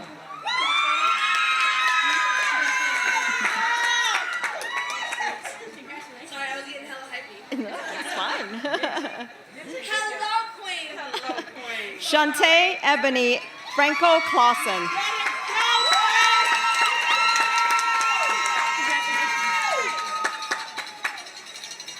Cassandra James.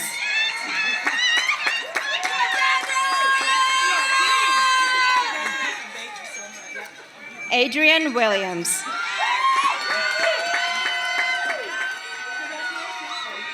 Mika J. North Taylor.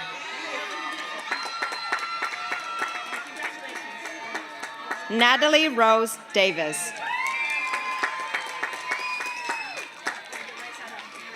Ari Fitzgibbon.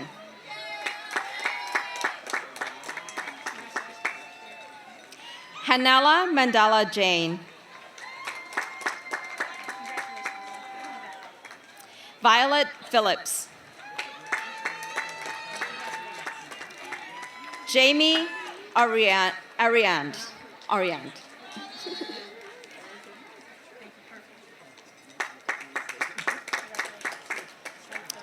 Sarah Catherine Morgan. Lila Goring.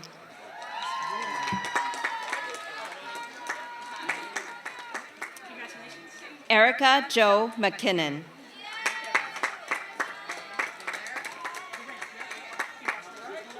Amayali Sitali Hernandez. America Orozco. Delani Magolda.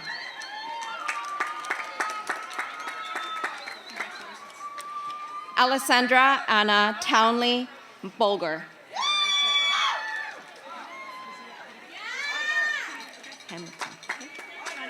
Camille Elizabeth Hamilton Schmidt.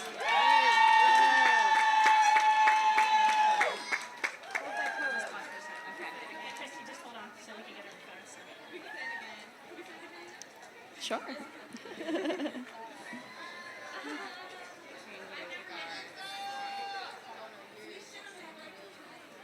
Okay, I'm going to say her name again. I know. Thank you. Make sure it's on. This is like, sorry. That's all right. Can you tell us when you're ready? All right, be at peace. It's good. We're getting there. So. Be at peace. Yeah. No. You got something to say? I mean, everybody has something to say.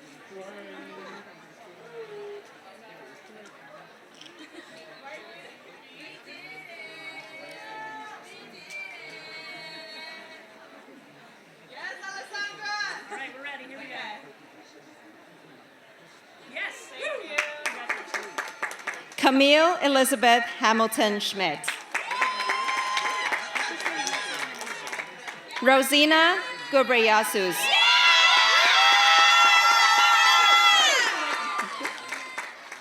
Isabella Reyes Klein. Abigail Amit.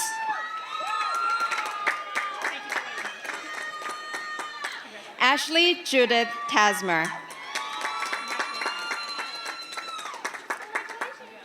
Alexis Giovanni Coleman.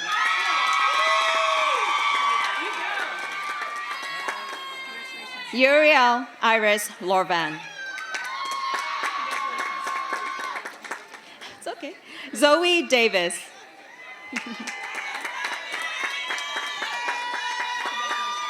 Leslie Alexis Macario.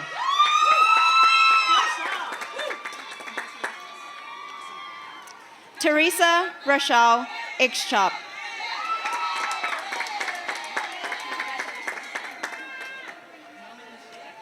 Julia Juarez Kostelnik.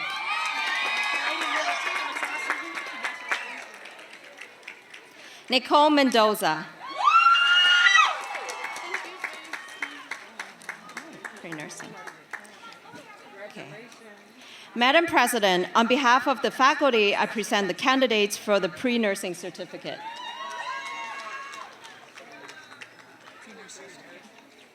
I am pleased to congratulate the pre-nursing certificate students on the fulfillment of its requirements. Please come forward. Blair Chu.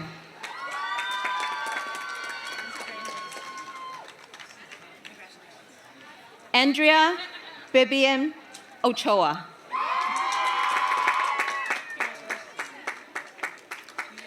Kelsey Martinez. Jacqueline Sofetre Chavez.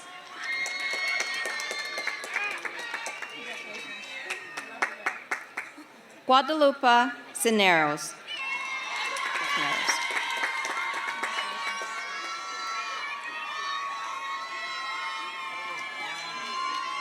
Luz Elena Abarca Zaragoza.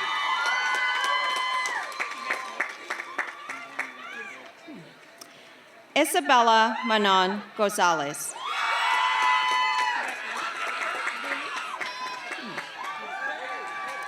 Long live Mills College!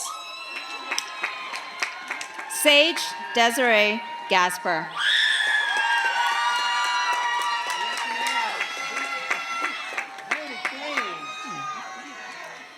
McKenna Moray Frobel. Isabella Donna Steele. Jennifer Flores Soto.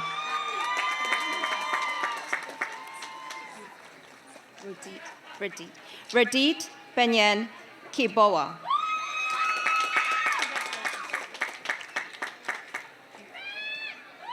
Vivian Michelle Guerrero. Miranda Nishimura Peak.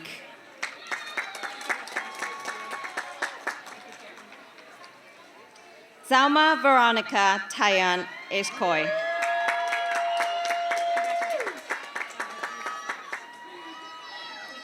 Brandolyn Adela Hernandez Ramos.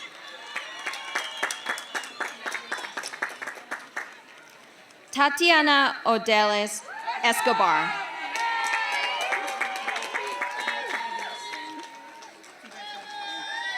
Karina Yemilet Zaget.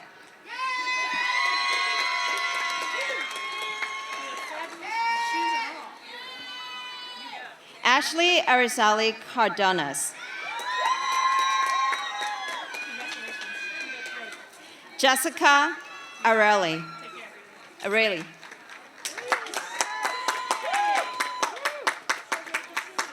Jackie Adame.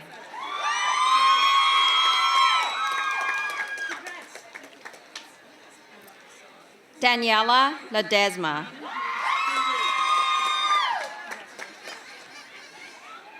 Clarissa Osigra.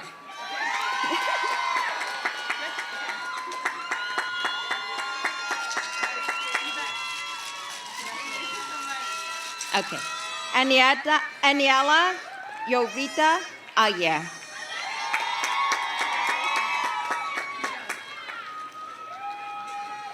Alexandra Moreno. Yesenia Mendez Rosales.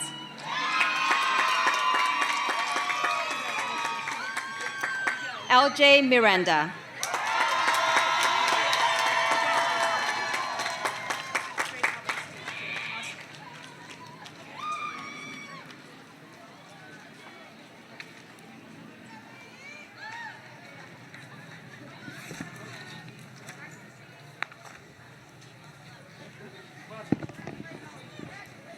Before we close, I'd like to speak directly to the class of 2022, the people whose accomplishments brought us here today.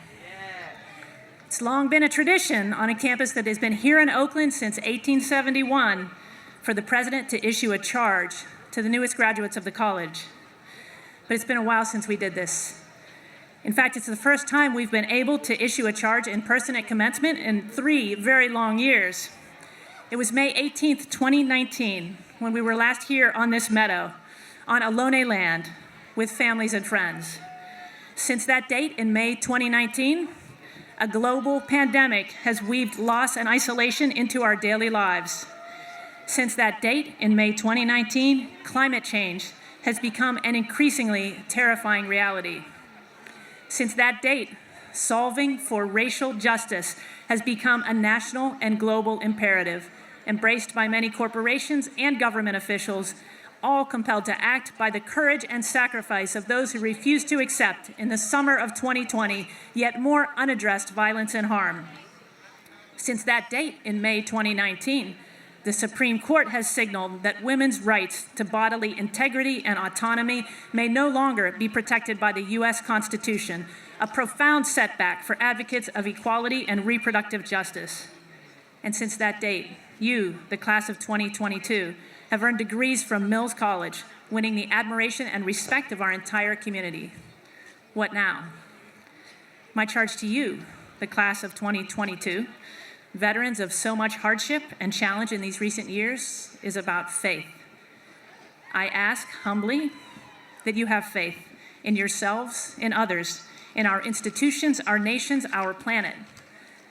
Mills College has always been about faith. Faith that women are worth educating. Faith that knowledge is worth pursuing.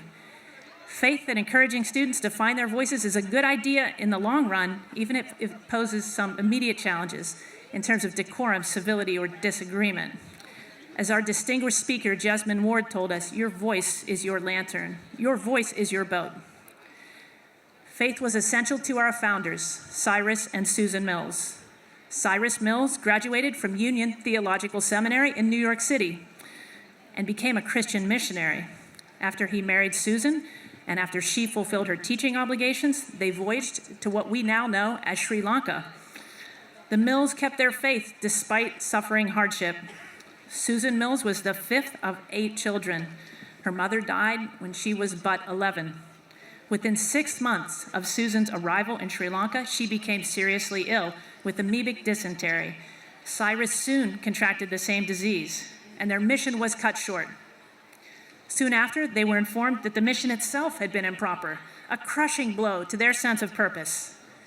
Cyrus soon resigned as a missionary, and Susan was despondent. She thought her weakness had undermined Cyrus's success. As you know, that was not the last chapter in the story of Cyrus and Susan Mills. They traveled to Hawaii and then California, and they founded the very institution at which we celebrate today. But hardship did not leave the Mills. When Cyrus died in 1884, it was just before he and Susan could build a cottage for their old age on a knoll where Cyrus and Susan are now buried.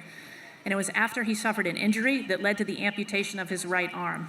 It was still a half-century before antibiotics.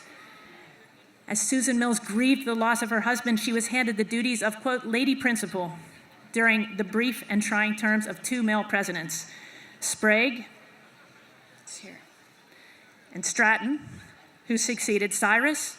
This necklace has everybody's name on it.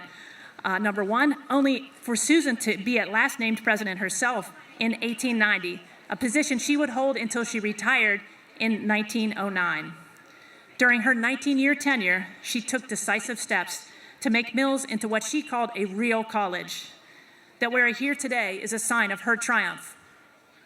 Yet President Susan Mills took office with great doubts.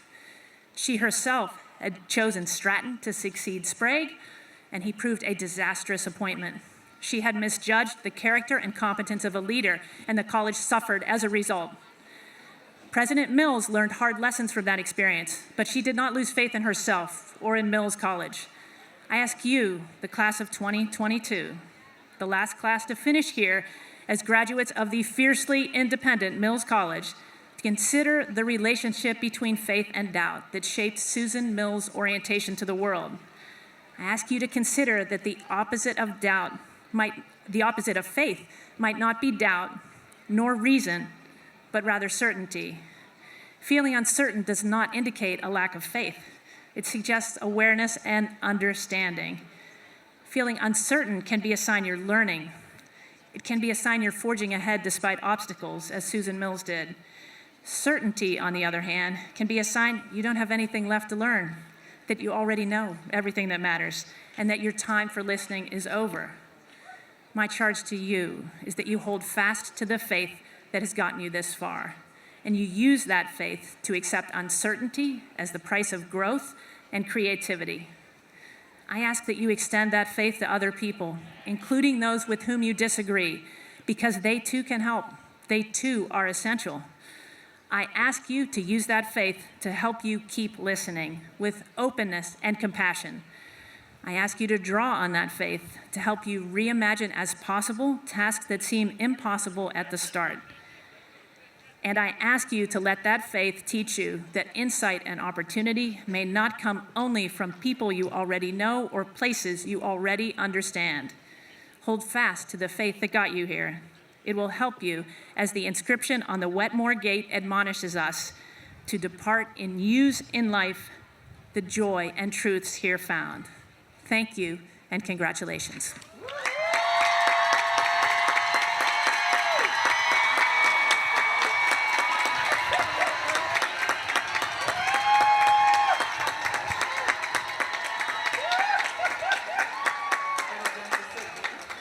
Okay,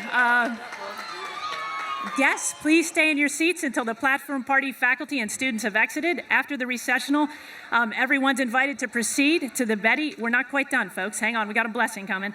Everyone is invited to proceed to the Betty Irene Moore Natural Science Building behind you for a celebratory farewell reception for our new alums of Mills College.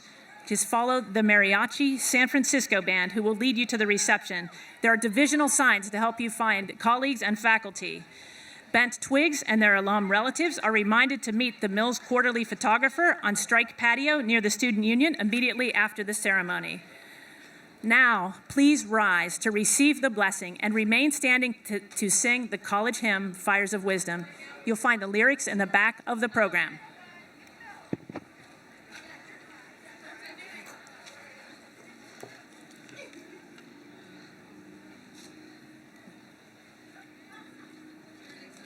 May you, graduates, go forth. May you celebrate. May you rest. May you honor your accomplishments and give thanks for the accomplishments of others. May you notice beauty, real beauty, and call its name. May you cherish what matters most in your lives. May you care well for your own mind, body, spirit, bringing your energies towards that which gives you life. May you use your gifts in service of a better world, and may the road rise to meet you as you help new growth, new learning, and justice and change to break through positively everywhere. May you create your next chapter. Know that we are cheering you on. And now the living legacy of this place and this journey is inside of you. Let us all go lifted up for the journey of our living, knowing how deeply valued and needed each one of us are in meeting the challenges of today. Let's go forth with joy because it's time to celebrate.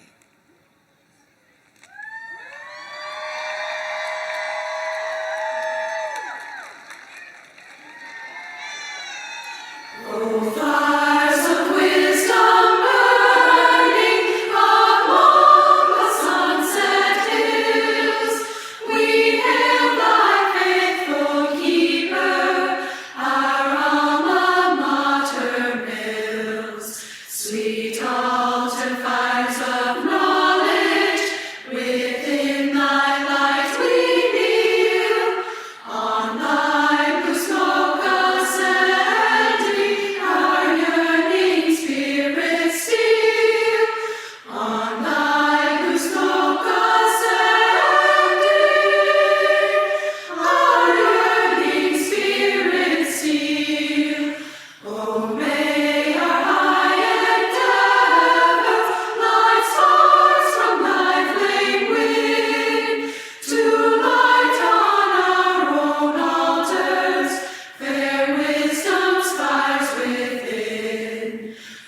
cherished drawstring